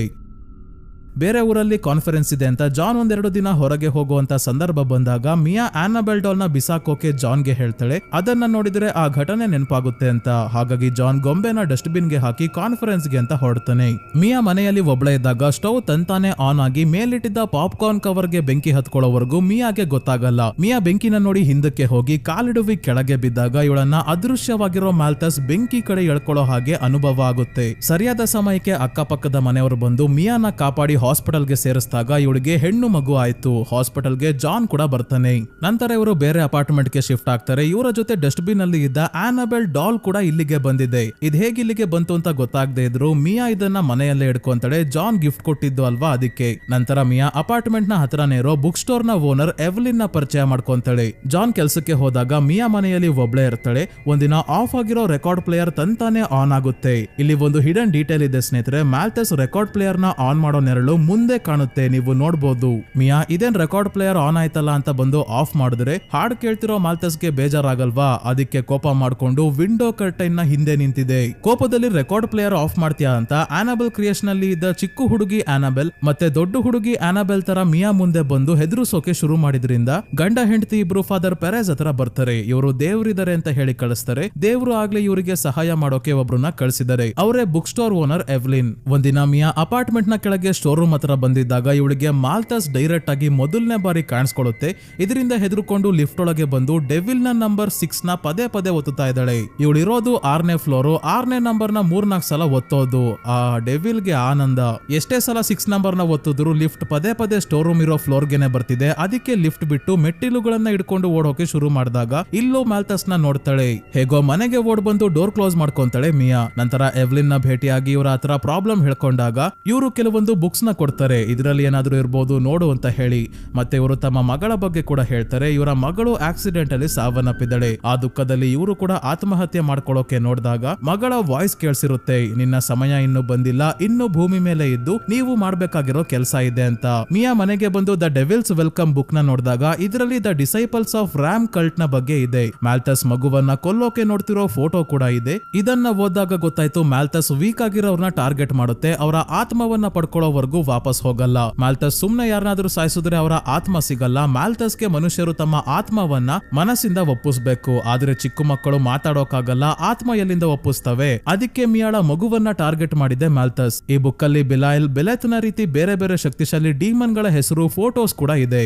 ಮತ್ತೆ ಮಾಲ್ತಸ್ ಇವರಿಗೆ ತೊಂದರೆ ಕೊಡೋಕೆ ಮುಂದಾಗುತ್ತೆ. ಗೊಂಬೆಯನ್ನ ಹಿಡ್ಕೊಂಡು ಮೆಂಟಲಿ ವೀಕ್ ಮಾಡೋಕೆ ತುಂಬಾನೇ ಪ್ರಯತ್ನ ಪಡುತ್ತೆ. ಹಾಗಾಗಿ ಮಿಯಾ ಮತ್ತೆ ಜಾನ್ ಫಾದರ್ ಪೆರೆಸ್ ನ ಮನೆಗೆ ಕರೆಸಿ ನಡೆದ ವಿಷಯ ಎಲ್ಲ ಹೇಳಿದಾಗ ಡೀಮನ್ ನ ಓಡಿಸೋಕೆ ಏನ್ ಮಾಡೋದು ಅಂತ ನನಗೂ ಗೊತ್ತಿಲ್ಲ, ಆದ್ರೆ ನನಗೆ ಗೊತ್ತಿರೋ ಗಂಡ ಹೆಂಡತಿ ಇದ್ದಾರೆ, ಅವರಿಗೆ ಈ ರೀತಿ ವಿಷಯಗಳ ಬಗ್ಗೆ ಡೀಲ್ ಮಾಡೋದು ಹೇಗೆ ಅಂತ ಗೊತ್ತು, ಅವರನ್ನ ಕಾಂಟ್ಯಾಕ್ಟ್ ಮಾಡಿ ಕರ್ಸೋಣ, ಅಲ್ಲಿವರೆಗೂ ಇದನ್ನ ನಾನ್ ತಗೊಂಡ್ ಹೋಗ್ತೀನಿ ಅಂತ ಫಾದರ್ ಪೆರೆಸ್ ಆನಾಬೆಲ್ ಡಾಲ್ ನ ತಗೊಂಡ್ ಹೊಡ್ತಾರೆ. ಗಂಡ ಹೆಂಡತಿ ಅಂದ್ರೆ ಎಡ್ ಮತ್ತೆ ಲೊರೈನ್ ಬಗ್ಗೆ ಇವರು ಹೇಳ್ತಿದ್ದಾರೆ. ಆದ್ರೆ ಫಾದರ್ ಪೆರೆಸ್ ಚರ್ಚ್ ಒಳಗೆ ಗೊಂಬೆ ತಗೊಂಡು ಬರೋಷ್ಟರಲ್ಲೇ ಮಾಲ್ತಸ್ ಆನಾಬೆಲ್ ನ ರೂಪದಲ್ಲಿ ಬಂದು ಇವರ ಮೇಲೆ ದಾಳಿ ಮಾಡಿ ಹಾಸ್ಪಿಟಲ್ಗೆ ಕಳಿಸುತ್ತೆ.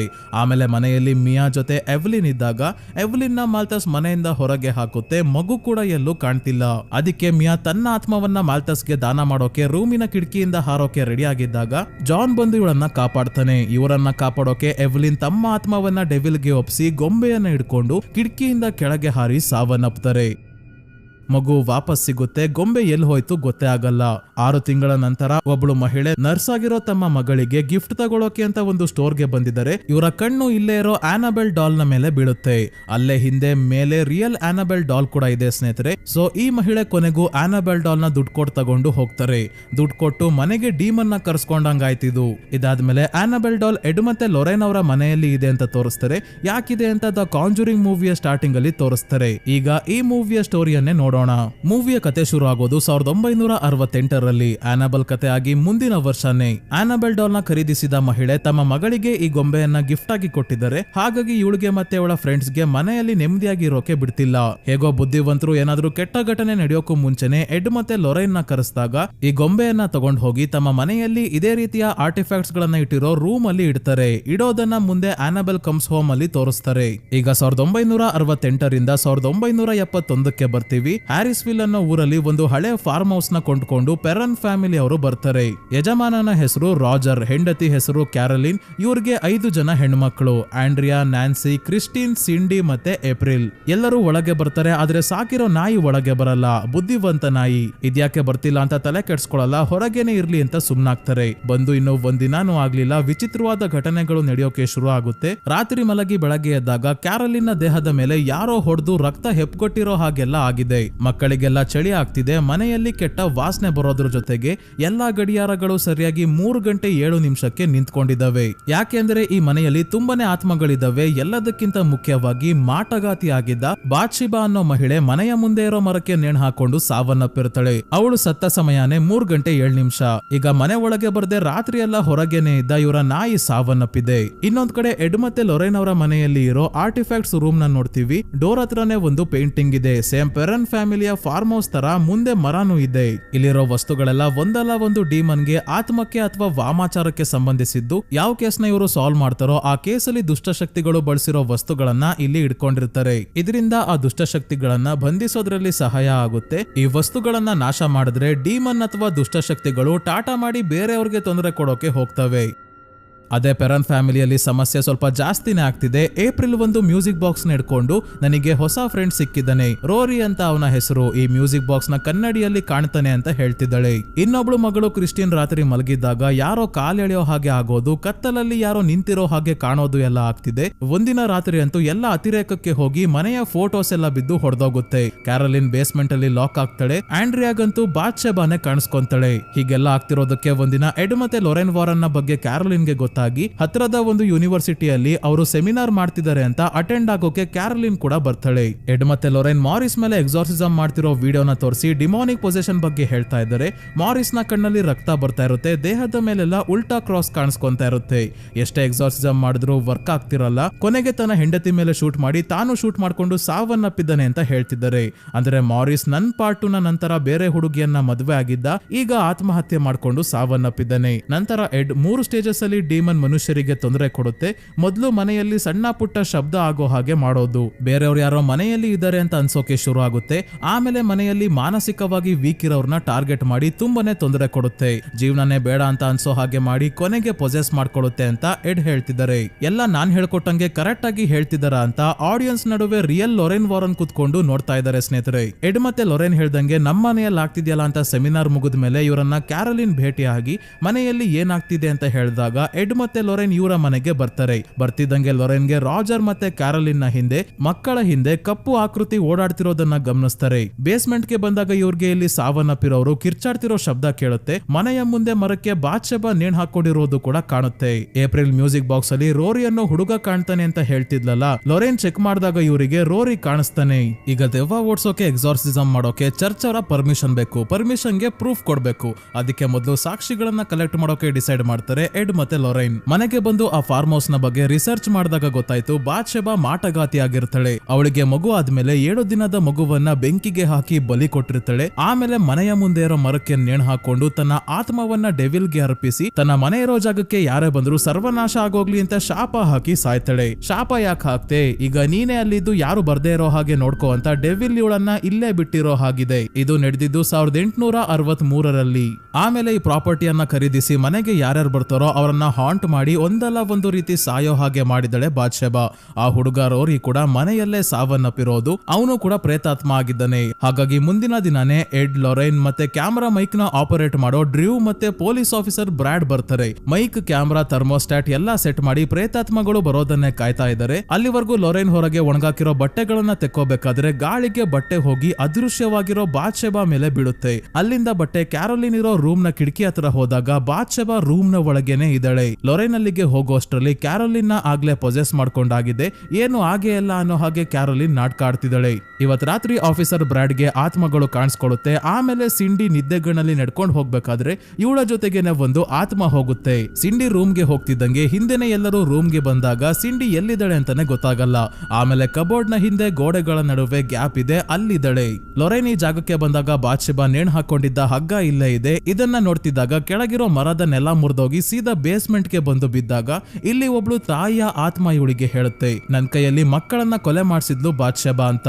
ಇದರಿಂದ ಬಾದ್ಶೆಬಾ ಕ್ಯಾರೋಲಿನ್ ಪೊಸೆಸ್ ಮಾಡ್ಕೊಂಡಿದ್ದಾಳೆ ಅನ್ನೋದು ಲೊರೆನ್ಗೆ ಗೊತ್ತಾಗಿ ಎಲ್ಲರಿಗೂ ಈ ವಿಷಯ ಹೇಳ್ತಾರೆ. ಇದೇ ಸಮಯಕ್ಕೆ ನ್ಯಾನ್ಸಿಯ ಕೂದಲನ್ನ ಒಂದು ಆತ್ಮ ಇಟ್ಕೊಂಡು ಮನೆಯ ತುಂಬಾ ಎಳೆದಾಡೋಕೆ ಶುರು ಮಾಡಿದಾಗ ಲೊರೆನ್ ಇವಳ ಕೂದಲನ್ನ ಕಟ್ ಮಾಡಿ ಕಾಪಾಡ್ತಾರೆ. ತಕ್ಷಣ ಎಲ್ಲರನ್ನ ಮೊದಲು ಹೊರಗೆ ಲಾಡ್ಜ್ ಗೆ ಕಳಿಸಿ ಎಡ್ ಮತ್ತೆ ಲೊರೆನ್ ಇರೋ ಬರೋ ಫೋಟೋ ವಿಡಿಯೋ ಎಲ್ಲ ತಗೊಂಡು ಬಂದು ಫಾದರ್ ಗಾರ್ಡನ್ ಗೆ ತೋರಿಸ್ತಾರೆ. ಆದ್ರೆ ಪೆರನ್ ಫ್ಯಾಮಿಲಿ ಅವರು ಕ್ರಿಶ್ಚಿಯನ್ ಆಗಿಲ್ದೇ ಇರೋದ್ರಿಂದ ಡೈರೆಕ್ಟ್ ಆಗಿ ವ್ಯಾಟಿಕನ್ ಚರ್ಚ್ ಇಂದ ಪರ್ಮಿಷನ್ ತಗೋಬೇಕು. ಸ್ವಲ್ಪ ಸಮಯ ಆಗುತ್ತೆ ಅಂತ ಫಾದರ್ ಗಾರ್ಡನ್ ಹೇಳ್ತಾರೆ. ಆದ್ರೆ ಸಮಯನೇ ಇಲ್ಲ. ಬಾದ್ಶೆಬಾ ಎಡ್ ಮತ್ತೆ ಲೊರೆನ್ಗೆ ವಾರ್ನಿಂಗ್ ಕೊಡೋಕೆ ಇವರ ಮಗಳು ಜೂಡಿ ಮೇಲೂ ದಾಳಿ ಮಾಡ್ತಾಳೆ. ಆಮೇಲೆ ಪೊಸೆಸ್ಡ್ ಆಗಿರೋ ಕ್ಯಾರೋಲಿನ್ ಕ್ರಿಸ್ಟಿನ್ ಮತ್ತೆ ಏಪ್ರಿಲ್ ನ ಕೊಲ್ಲೋಕೆ ಲಾಡ್ಜ್ ಇಂದ ಫಾರ್ಮ್ ಹೌಸ್ ಗೆ ಕರ್ಕೊಂಡು ಹೋಗ್ತಾಳೆ. ಹಿಂದೆನೆ ಎಡ್, ಲೊರೆನ್, ಬ್ರಾಡ್ ಮತ್ತೆ ಡ್ರ್ಯೂ ಫಾರ್ಮ್ ಹೌಸ್ ನ ಬೇಸ್ಮೆಂಟ್ ಗೆ ಸರಿಯಾದ ಸಮಯಕ್ಕೆ ಬರ್ತಾರೆ. ಇನ್ನೊಂದು ನಿಮಿಷ ಆಗಿದ್ರು ಮಕ್ಕಳನ್ನ ಸಾಯಿಸ್ತಿದ್ಲು. ಇಲ್ಲೇ ಅವಳನ್ನ ಚೇರ್ಗೆ ಕಟ್ ಹಾಕಿ ಎಕ್ಸಾರ್ಸಿಸಮ್ ಗೆ ಪರ್ಮಿಷನ್ ಕೊಡೋವರೆಗೂ ಕಾಯೋಕಾಗಲ್ಲ ಅಂತ ಎಡ್ ಅವರೇ ಎಕ್ಸಾರ್ಸಿಸಮ್ ಮಾಡೋಕೆ ಶುರು ಮಾಡ್ತಾರೆ. ಆದ್ರೆ ಬಾತ್ಶಿಬಾ ಕ್ಯಾರೋಲಿನ್ ನ ಮೇಲೆತ್ತಿ ಉಲ್ಟಾ ಮಾಡಿ ಜೋರಾಗಿ ಕೆಳಗೆ ಬಿಸಾಕ್ತಾಗ ಚೇರ್ ಮುರಿದೋಗಿ ಮನೆಯಲ್ಲಿ ಬಚ್ಚಿಟ್ಕೊಂಡಿರೋ ಏಪ್ರಿಲ್ ನ ಕೊಲ್ಲೋಕೆ ಹೋಗ್ತಾಳೆ. ಆದ್ರೆ ಲೊರೇನ್ ಇವಳಿಗೆ ಸಮಾಧಾನ ಮಾಡಿ ಇವಳ ಫ್ಯಾಮಿಲಿ ಎಷ್ಟು ಮುಖ್ಯ, ಮೊದ್ಲು ಎಷ್ಟು ಖುಷಿಯಾಗಿದ್ರು ಅನ್ನೋದೆಲ್ಲ ನೆನ್ಪ್ ಮಾಡಿ ಬಾದ್ಶಬಾಳ ಪೊಸಿಷನ್ ಇಂದ ಹೊರಗೆ ಬರೋ ಹಾಗೆ ಮಾಡ್ತಾರೆ. ಇದಾದ್ಮೇಲೆ ಈ ಫ್ಯಾಮಿಲಿ ಅವ್ರಿಗೆ ಯಾವುದೇ ಸಮಸ್ಯೆ ಆಗಲ್ಲ. ಕೆಲವು ವರ್ಷ ಇದೇ ಮನೆಯಲ್ಲಿ ಇದ್ದು ಆಮೇಲೆ ಹಣದ ವ್ಯವಸ್ಥೆ ಮಾಡ್ಕೊಂಡು ಇವರು ಬೇರೆ ಕಡೆ ಹೋಗ್ತಾರೆ. ಎಡ್ ಮತ್ತೆ ಲೊರೇನ್ ವಾಪಸ್ ಮನೆಗೆ ಬಂದು ಆ ಮ್ಯೂಸಿಕ್ ಬಾಕ್ಸ್ ನ ತಮ್ಮ ಆರ್ಟಿಫ್ಯಾಕ್ಟ್ಸ್ ರೂಮ್ ಅಲ್ಲಿ ಇಡ್ತಾರೆ. ನಂತರ ರಿಯಲ್ ಪೆರನ್ ಫ್ಯಾಮಿಲಿ ಮತ್ತೆ ರಿಯಲ್ ವಾರನ್ ಫ್ಯಾಮಿಲಿನ ತೋರಿಸ್ತಾರೆ. ಇದಾದ್ಮೇಲೆ 1968ಕ್ಕೆ ಹಿಂದಕ್ಕೆ ಹೋಗ್ತೀವಿ. ಯಾಕಂದ್ರೆ ದ ಕಾಂಜುರಿಂಗ್ ಮೂವಿಯ ಸ್ಟಾರ್ಟಿಂಗ್ ಅಲ್ಲಿ ನರ್ಸಿಂದ ಆನಬೆಲ್ ಡಾಲ್ ನ ಇಸ್ಕೊಂಡ್ ಬರ್ತಾರಲ್ಲ ಎಡ್ ಮತ್ತೆ ಲೊರೇನ್, ಅಲ್ಲಿಂದ ಆನಬೆಲ್ ಕಮ್ಸ್ ಹೋಮ್ ನ ಕತೆ ಶುರು ಆಗುತ್ತೆ. ಎಡ್ ಮತ್ತೆ ಲೊರೇನ್ ಗೊಂಬೆನ ಕಾರಲ್ಲಿ ಹಿಡ್ಕೊಂಡು ಮನೆಗೆ ಬರ್ಬೇಕಾದ್ರೆ ಸರಿಯಾಗಿ ಸ್ಮಶಾನದ ಮುಂದೆ ಕಾರ್ ಆಫ್ ಆಗುತ್ತೆ. ಏನಾಗಿದೆ ಅಂತ ಎಡ್ ಚೆಕ್ ಮಾಡ್ಬೇಕಾದ್ರೆ ಇನ್ನು ಗೊಂಬೆ ಜೊತೆ ಅಟ್ಯಾಚ್ ಆಗಿರೋ ಮಾಲ್ತಸ್ ಸ್ಮಶಾನದಲ್ಲಿ ಇರೋ ಆತ್ಮಗಳನ್ನ ಕಂಟ್ರೋಲ್ ಮಾಡೋಕೆ ಶುರು ಮಾಡುತ್ತೆ. ಇದರಿಂದ ಒಂದು ಆತ್ಮ ಎಡ್ ನ ಬರ್ತಾ ಇರೋ ಟ್ರಕ್ ಮುಂದೆ ತಳ್ಬಿಡುತ್ತೆ. ಹೇಗೋ ಎಡ್ ತಕ್ಷಣ ಸೈಡ್ಗೆ ಹೋಗಿ ಬಚಾವ್ ಆಗ್ತಾರೆ. ಇದೆಲ್ಲ ಗೊಂಬೆದ ಕೆಲಸ ಅಂತ ಬೇಗ ಮನೆಗೆ ಬಂದು ಫಾದರ್ ಗಾರ್ಡನ್ ನ ಕರೆಸಿ ಪ್ರೇಯರ್ ಎಲ್ಲ ಮಾಡಿ ಆನಬೆಲ್ ಡಾಲ್ ನ ಗ್ಲಾಸ್ ಮತ್ತೆ ಮರದಿಂದ ಮಾಡಿರೋ ಬಾಕ್ಸ್ ಅಲ್ಲಿ ಕೂರಿಸಿ ಕ್ಲೋಸ್ ಮಾಡ್ತಾರೆ.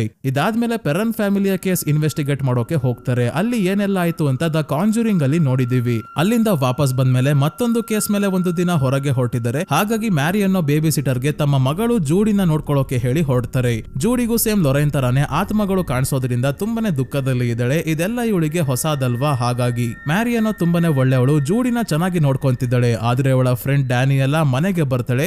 ಇವಳ ಉದ್ದೇಶ ಮನೆಯಲ್ಲಿ ಇರೋ ಆರ್ಟಿಫ್ಯಾಕ್ಟ್ಸ್ ರೂಮ್ಗೆ ಹೋಗೋದು. ಜೂಡಿ ಮತ್ತೆ ಮ್ಯಾರಿ ಹೊರಗೆ ಇದ್ದಾಗ ಡ್ಯಾನಿಯೆಲ್ಲ ಆರ್ಟಿಫ್ಯಾಕ್ಟ್ಸ್ ಇರೋ ರೂಮ್ಗೆ ಬಂದು ಎಲ್ಲಾ ವಸ್ತುಗಳನ್ನ ಮುಟ್ಟಿ ನೋಡ್ತಾ ಇದ್ದಾಳೆ. ಮೊದಲು ಬ್ಲಾಕ್ ಶಕ್ ಬುಕ್ ನ ನೋಡ್ತಾಳೆ. ಇಂಗ್ಲೆಂಡ್ ಅಲ್ಲಿ ಬ್ಲಾಕ್ ಶಕ್ ಅನ್ನೋ ಒಂದು ದೈತ್ಯ ನಾಯಿ ಜನರು ಸಾಕಿರೋ ಪ್ರಾಣಿಗಳನ್ನೆಲ್ಲ ಕೊಲ್ತಾ ಇರುತ್ತೆ. ಅದೊಂದು ದುಷ್ಟಶಕ್ತಿ ಅಂತ ಹೇಳಿ ಎಡ್ ಮತ್ತೆ ಲೊರೇನ್ ವಾರನ್ ಅದಕ್ಕೆ ಸಂಬಂಧಿಸಿದ ಬುಕ್ ನ ತಂದು ಆ ದುಷ್ಟಶಕ್ತಿಯನ್ನೇ ಇಲ್ಲಿ ಬಂಧಿಸಿದ್ದಾರೆ. ಇನ್ನೊಂದು ಹುಡುಗಿಯ ವೆಡ್ಡಿಂಗ್ ಡ್ರೆಸ್ ಇದೆ. ಇದನ್ನ ದ ಬ್ರೈಡ್ ಅಂತಾನೆ ಕರೀತಾರೆ. ಇದರ ಕತೆ ಏನು ಅಂದ್ರೆ ಈ ವೆಡ್ಡಿಂಗ್ ಡ್ರೆಸ್ ನ ಹಾಕಿದ ಮದುವೆ ಆಗ್ತಿರೋ ಹುಡುಗಿ ಮದುವೆ ಗಂಡನ್ನೇ ತುಂಬಾನೇ ಭೀಕರವಾಗಿ ಕೊಲ್ತಾರೆ. ಈ ಕೇಸ್ ನ ಕೂಡ ಎಡ್ ಮತ್ತೆ ಲೊರೇನ್ ಇನ್ವೆಸ್ಟಿಗೇಟ್ ಮಾಡಿ ಈ ಡ್ರೆಸ್ ನ ಇಲ್ಲಿ ಇಟ್ಕೊಂಡಿದ್ದಾರೆ. ಒಂದಷ್ಟು ಕಾಯಿನ್ಸ್ ಇದೆ. ಇದು ಫೆರ್ರಿಮ್ಯಾನ್ ಚಾರೋನ್ ಗೆ ಸಂಬಂಧಿಸಿದ್ದು. ಏನಂದ್ರೆ ಸತ್ತವರ ಆತ್ಮವನ್ನ ದೋಣಿಯಲ್ಲಿ ಕರ್ಕೊಂಡು ಹೋಗೋಕೆ ಚಾರೋನ್ ಬರ್ತಾನೆ. ನಮ್ಮವನ್ನ ಸೇಫ್ ಆಗಿ ಕರ್ಕೊಂಡು ಹೋಗಪ್ಪ ಅಂತ ಸತ್ತವರ ಕಣ್ಣಿನ ಮೇಲೆ ಕಾಯಿನ್ ನ ಇಡ್ತಾರೆ. ಕಾಯಿನ್ ತಗೊಂಡು ಚಾರೋನ್ ಸುರಕ್ಷಿತವಾಗಿ ಆತ್ಮವನ್ನ ಕರ್ಕೊಂಡು ಹೋಗ್ಲಿ ಅಂತ ಡಾಂಟೆಸ್ ಇನ್ಫರ್ನೋ ವಿಡಿಯೋ ಮಾಡ್ಬೇಕಾದ್ರೂ ಹೇಳಿದ್ದೆ ಸ್ನೇಹಿತರೆ. ಅಲ್ಲಿ ಡಾಂಟೆ ಅವ್ರನ್ನ ನರಕದ ಹತ್ರ ಕರ್ಕೊಂಡು ಹೋಗೋದೆ ಚಾರೋನ್. ಇದೆಲ್ಲವನ್ನ ಇವಳು ನೋಡ್ತಿರೋದೇನೋ ಇರ್ಲಿ, ಆದ್ರೆ ಆನಬೆಲ್ ನ ಕೂಡ ನೋಡ್ಕೊಂಡು ಹೋಗೋದು ಬಿಟ್ಟು ಕೇಸ್ ಓಪನ್ ಮಾಡಿ ಗೊಂಬೆಯನ್ನ ಕೈಯಲ್ಲಿ ಇಟ್ಕೊಂತಾಳೆ.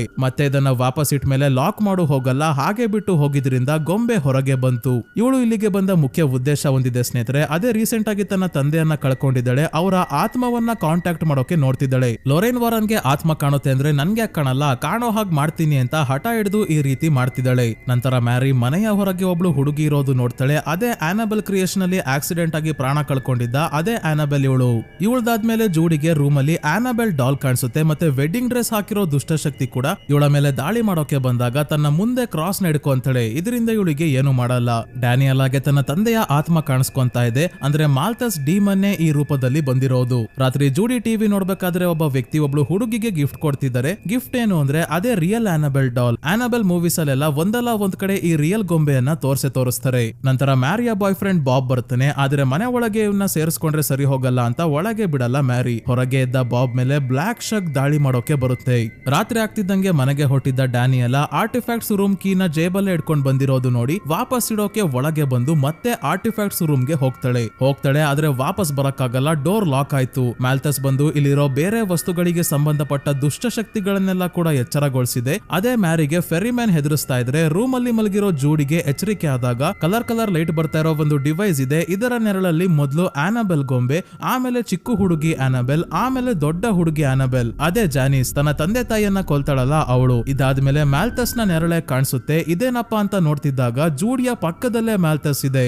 ಜೂಡಿ ಕಿರ್ಚಾಡ್ಕೊಂಡು ರೂಮ್ ಇಂದ ಹೊರಗೆ ಹೋಗಿ ಮ್ಯಾರಿ ಜೊತೆ ಸೇರಿ ಆರ್ಟಿಫ್ಯಾಕ್ಟ್ಸ್ ರೂಮ್ ಅಲ್ಲಿ ಇರೋ ಡ್ಯಾನಿಯೆಲಾನ ಹೊರಗೆ ಕರ್ಕೊಂಡ್ ಬರ್ತಾರೆ. ಇವಳೆ ಆನಬೆಲ್ ನ ಹೊರಗೆ ಬಿಟ್ಟಿರೋ ವಿಷಯ ಹೇಳ್ತಾಳೆ. ಮ್ಯಾರಿಗೆ ಭಯ ಆಗಿ ಉಸಿರಾಡೋಕಾಗ್ತಿಲ್ಲ, ಆಸ್ತಮಾ ಇದೆ, ಇನ್ಹೇಲರ್ ಕಾರಲ್ಲಿ ಇದೆ. ಹಾಗಾಗಿ ಜೋಡಿ ಇನ್ಹೇಲರ್ ತಗೊಂಡ್ ಬರೋಕೆ ಇವಳ ಕಾರ್ ಹಾಗೆ ಬಂದಾಗ ಬ್ಲಾಕ್ ಶಾಕ್ ಕಾರ್ ಟಾಪ್ ನೇ ಹರಿದಾಕಿ ಒಳಗೆ ಬರೋಕೆ ನೋಡಿದಾಗ ಇನ್ಹೇಲರ್ ತಗೊಂಡು ಮನೆಗೆ ಓಡ್ ಬರ್ತಾಳೆ ಜೂಡಿ. ಹಿಂದೆನೆ ಬರ್ತಿದ್ದ ಬ್ಲಾಕ್ ಶಾಕ್ ಗೆ ಗಿಟಾರ್ ಇಂದ ಹೊಡಿತಾನೆ ಮ್ಯಾರಿಯ ಬಾಯ್ ಫ್ರೆಂಡ್ ಬಾಬ್. ಆಗ್ಲೇ ವೆಡ್ಡಿಂಗ್ ಡ್ರೆಸ್ ಅಲ್ಲಿ ಇರೋ ದುಷ್ಟಶಕ್ತಿ ಡ್ಯಾನಿಯಲಾನ ಪೊಸೆಸ್ ಮಾಡ್ಕೊಂಡಿದೆ. ಮ್ಯಾರಿಗೆ ಇನ್ಹೇಲರ್ ಇಂದ ಉಸಿರಾಡೋಕ್ ಆಗ್ತಿದೆ. ಈಗ ಪೊಸೆಸ್ಡ್ ಆಗಿರೋ ಡ್ಯಾನಿಯಲಾಳ ಕತೆ ಏನು ಅಂತ ನೋಡೋಕೆ ಬಂದ್ರೆ, ಡ್ಯಾನಿಯಲಾ ಮ್ಯಾರಿ ಮೇಲೆ ದಾಳಿ ಮಾಡಿ ಚಾಕುವಿಂದ ಕೊಲ್ಲೋಕೆ ನೋಡಿದಾಗ ಇಲ್ಲೇ ಇರೋ ಪ್ರೊಜೆಕ್ಟರ್ ನ ಆನ್ ಮಾಡ್ತಾಳೆ ಜೂಡಿ. ವಿಡಿಯೋ ಅಲ್ಲಿ ಎಡ್ ಒಬ್ಬ ವ್ಯಕ್ತಿಯ ಮೇಲೆ ಎಕ್ಸಾರ್ಸಿಸಮ್ ಮಾಡ್ತಿದ್ದಾರೆ. ಈ ಪ್ರೇಯರ್ ನ ಕೇಳೋಕಾಗದೆ ಪೊಸೆಷನ್ ಇಂದ ಹೊರಗೆ ಬರ್ತಾಳೆ. ಜೂಡಿ ಬೇಗ ಆನಬೆಲ್ ಡಾಲ್ ಎತ್ಕೊಂಡು ಅದರ ಕೇಸ್ ಒಳಗೆ ಇಡೋಕೆ ಹೋದಾಗ ಮ್ಯಾಲ್ತಸ್ ಬಿಡಲ್ಲ. ಇವಳನ್ನ ಇಟ್ಕೊಂಡು ಇವಳ ಆತ್ಮವನ್ನ ಸೇವಿಸೋಕೆ ನೋಡಿದಾಗ ಕ್ರಾಸ್ ತಗೊಂಡು ಮ್ಯಾಲ್ತಸ್ ನ ಹಣೆಗೆ ಇಟ್ಟು ಓಡಿಸ್ತಾಳೆ. ಮ್ಯಾರಿ ಮತ್ತೆ ಡ್ಯಾನಿಯೆಲ್ಲ ಸೇರಿ ಆನಬೆಲ್ ಡಾಲ್ ನ ಕೇಸ್ ಒಳಗೆ ಇಟ್ಟು ಲಾಕ್ ಮಾಡ್ತಿದ್ದಂಗೆ ಎಲ್ಲ ಸರಿ ಹೋಯ್ತು. ಮುಂದಿನ ದಿನ ಬೆಳಗ್ಗೆ ಎಡ್ ಮತ್ತೆ ಲೊರೆನ್ ಬರ್ತಾರೆ. ನಡೆದಿದ್ದ ವಿಷಯ ಎಲ್ಲ ಇವ್ರಿಗೂ ಹೇಳ್ತಾರೆ. ಆಮೇಲೆ ಜೂಡಿಯ ಬರ್ತ್ಡೇನ ಎಲ್ಲರೂ ಸೇರಿ ಒಟ್ಟಿಗೆನೆ ಆಚರಿಸ್ತಾರೆ. ಇದಾದ್ಮೇಲೆ 1976 ನ್ಯೂಯಾರ್ಕ್ ನ ಆಮಿಟವೆಲ್ ಗೆ ಬರ್ತೀವಿ. ಹೌದು ಸ್ನೇಹಿತರೆ, ದ ಕಾಂಜೂರಿಂಗ್ 2 ಶುರು ಆಗುತ್ತೆ. ಆಮಿಟವೆಲ್ ಕೇಸ್ ಬಗ್ಗೆ ಇನ್ವೆಸ್ಟಿಗೇಟ್ ಮಾಡೋಕೆ ಎಡ್ ಮತ್ತೆ ಲೊರೆನ್ ಬಂದಿದ್ದಾರೆ. ಡ್ರ್ಯೂ ಕ್ಯಾಮೆರಾ ಎಲ್ಲ ಸೆಟ್ ಮಾಡಿದ್ದಾನೆ. ಈ ಮನೆಯಲ್ಲಿ ವಾಸವಾಗಿದ್ದ ಲಟ್ಸ್ ಫ್ಯಾಮಿಲಿ ಅವರು ದೆವ್ವದ ಕಾಟ ತಡೆಯೋಕಾಗದೆ ರಾತ್ರೋರಾತ್ರಿ ಓಡ್ ಹೋಗಿದ್ದಾರೆ. ಚರ್ಚ್ ಅವರು ಈ ಲಟ್ಸ್ ಫ್ಯಾಮಿಲಿ ಅವರು ಹೇಳ್ತಿರೋದು ನಿಜಾನ ಅಂತ ಚೆಕ್ ಮಾಡೋಕೆ ಎಡ್ ಮತ್ತೆ ಲೊರೆನ್ ನ ಕರೆಸಿದ್ದಾರೆ. ರಾನಿ ಅನ್ನೋ ವ್ಯಕ್ತಿ 1 ವರ್ಷದ ಹಿಂದೆ ತನ್ನ ಮನೆಯವ್ರನ್ನೆಲ್ಲ ಶೂಟ್ ಮಾಡಿ ಸಾಯಿಸಿದ್ದ. ಕೋರ್ಟ್ ಅಲ್ಲಿ ಡೆವಿಲ್ ನನ್ ಕೈಯಲ್ಲಿ ಇದೆಲ್ಲ ಮಾಡಿಸಿದ್ದು ಅಂತ ಹೇಳಿರ್ತಾನೆ. ಲೊರೆನ್ ಗೆ ವಿಷನ್ ಕಾಣಿಸುತ್ತೆ. ವಿಷನ್ ಅಲ್ಲಿ ರಾನಿನ ಎಲ್ಲರನ್ನ ಶೂಟ್ ಮಾಡಿ ಸಾಯಿಸೋದು. ಸತ್ತವರೆಲ್ಲ ಆತ್ಮ ಆಗಿ ಇಲ್ಲೇ ಉಳಿದಿದ್ದಾರೆ. ಆದ್ರೆ ಮುಖ್ಯವಾಗಿ ವಿಷನ್ ಅಲ್ಲಿ ವ್ಯಾಲಾಕ್ ಮತ್ತೆ ಎಡ್ ಸಾವನ್ನಪ್ತಿರೋ ಹಾಗೆ ಕಾಣಿಸಿದ್ರಿಂದ ತುಂಬಾನೇ ಹೆದರ್ಕೊಂತಾರೆ ಲೊರೆನ್. ವ್ಯಾಲಾಕ್ ನ ದಾರಿಗೆ ಇವರು ಅಡ್ಡ ಬರ್ತಿರೋದ್ರಿಂದ ಮಾರಿಸ್ ನ ಮೇಲೆ ಎಕ್ಸಾರ್ಸಿಸಮ್ ಮಾಡೋಕೆಲ್ಲ ನೋಡಿದ್ದಕ್ಕೆ ಎಡ್ ನ ಸಾಯಿಸ್ತೀನಿ ಅಂತ ಇಂಡೈರೆಕ್ಟ್ ಆಗಿ ವ್ಯಾಲಾಕ್ ಹೇಳ್ತಿರೋದು. ಇದಾದ್ಮೇಲೆ 1 ವರ್ಷದ ನಂತರ ಇಂಗ್ಲೆಂಡ್ ನ ಎನ್ಫೀಲ್ಡ್ ಅಲ್ಲಿ ವಾಸವಾಗಿರೋ ಪೆಗಿ ಮತ್ತೆ ಇವಳ 4 ಜನ ಮಕ್ಕಳನ್ನ ತೋರಿಸ್ತಾರೆ. 4 ಜನ ಮಕ್ಕಳಾದ್ಮೇಲೆ ಗಂಡ ಪೆಗಿಗೆ ಡಿವೋರ್ಸ್ ಕೊಟ್ಟಿರೋದ್ರಿಂದ ಒಬ್ಳೆ ಎಲ್ಲರನ್ನ ನೋಡ್ಕೋಬೇಕು. ಮೇಂಟೆನೆನ್ಸ್ ಗೆ ದುಡ್ಡನ್ನ ಕೂಡ ಗಂಡ ಸರಿಯಾಗಿ ಕೊಡ್ತಿರಲ್ಲ. 2ನೇ ಮಗಳು ಜಾನೆಟ್ ತನ್ನ ಅಕ್ಕ ಮಾರ್ಗರೆಟ್ ಜೊತೆ ವಿಜಿ ಬೋರ್ಡ್ ಅಲ್ಲಿ ಆಟಾಡಿ ಆದ್ಮೇಲೆ ಜಾನೆಟ್ ನಿದ್ದೆಯಲ್ಲಿ ನಡೆಯೋಕೆ ಶುರು ಮಾಡ್ತಾಳೆ. ಮಲ್ಗೋದು ಬೆಡ್ ಮೇಲೆ, ಎಚ್ಚರಿಕೆ ಆದಾಗ ಬೇರೆ ಬೇರೆ ಜಾಗಗಳಲ್ಲಿ ಇರ್ತಾಳೆ.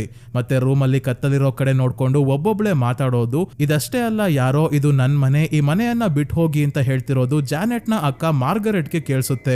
ಒಂದಿನ ಜಾನೆಟ್ ಟಿವಿ ನೋಡ್ಬೇಕಾದ್ರೆ ಚಾನಲ್ ಪದೇ ಪದೇ ಚೇಂಜ್ ಆಗ್ತಿದೆ. ಯಾಕೆ ಅಂದ್ರೆ ಆತ್ಮ ಟಿವಿ ನೋಡೋದು ಬೇಡವಾ, ಬರೀ ಇವಳೆ ನೋಡ್ತಾ ಇದ್ದಾಳೆ. ಅದಕ್ಕೆ ರಿಮೋಟ್ ತಗೊಂಡು ಚಾನಲ್ ಚೇಂಜ್ ಮಾಡ್ಕೊಂತಿದ್ದೆ. ಜಾನೆಟ್ ಏನಾಗ್ತಿದೆ ಅಂತ ಗೊತ್ತಾಗದೆ ಟಿವಿ ಮುಂದೆ ಕೂತಿದ್ದಾಗ ಹಿಂದೆ ಚೇರ್ ಮೇಲೆ ಒಬ್ಬ ತಾತನ ಆತ್ಮ ಇರೋದನ್ನ ನೋಡಿ ತುಂಬಾನೇ ಹೆದರ್ಕೊಂತಾಳೆ. ಆ ತಾತನ ಹೆಸರು ಬಿಲ್ ಅಂತ. ತಾತ ಅದೇ ಚೇರ್ ಮೇಲೆ ಸಾವನ್ನಪ್ಪಿರೋದು. ಈಗ ಮನೆ ನಂದು, ನೀವು ಹೋಗಿ ಅಂತ ಇವ್ರಿಗೆ ಹೇಳ್ತಾ ಇದೆ. ಅದೇ ಇನ್ನೊಂದ್ ಕಡೆ ಎಡ್ ಮತ್ತೆ ಲೊರೆನ್ ನ ಮನೆಯಲ್ಲಿ ಎಡ್ ಮಲಗಿದ್ದಾಗ ಇವ್ರಿಗೆ ವ್ಯಾಲಾಕ್ ಕನ್ಸಲ್ಲಿ ಕಾಣಿಸ್ಕೊಂಡಿದೆ. ಹಾಗಾಗಿ ಅದರ ಪೇಂಟಿಂಗ್ ಮಾಡ್ತಿದ್ದಾರೆ. ಪೇಂಟಿಂಗ್ ಆದ್ಮೇಲೆ ಕಾಫಿ ಟೀ ಕುಡಿಯೋಕೆ ಬಂದಾಗ ಲೊರೆನ್ ನ ಪಕ್ಕದಲ್ಲಿ ಗೋಡೆ ಮೇಲೆ ಲವ್ ಆಲಾಕ್ ಅಂತ ಇದೆ. ವಿ ದೊಡ್ಡದಾಗಿದೆ, VALAK ವ್ಯಾಲಾಕ್. ಇಷ್ಟೇ ಅಲ್ಲ, ಎಡ್ ನ ಪಕ್ಕ ಕೂಡ ಕಲರ್ ಪೇಪರ್ ಮೇಲೆ ಕಡ್ಡಿ ಅಂಟಿಸಿ ಜೂಡಿ ಕಿಟಕಿ ಹತ್ರ ಇಟ್ಟಿದಳಲ್ಲ, ಅದು ಕೂಡ ವ್ಯಾಲಾಕ್ ನ ಹೆಸರೇ. ಬೇಕು ಅಂತ ಇಟ್ಟಿಲ್ಲ, ಆದ್ರೆ ವ್ಯಾಲಾಕ್ ನ ಗಮನ ಇವರ ಮೇಲಿದೆ ಅಂತ ಅರ್ಥ.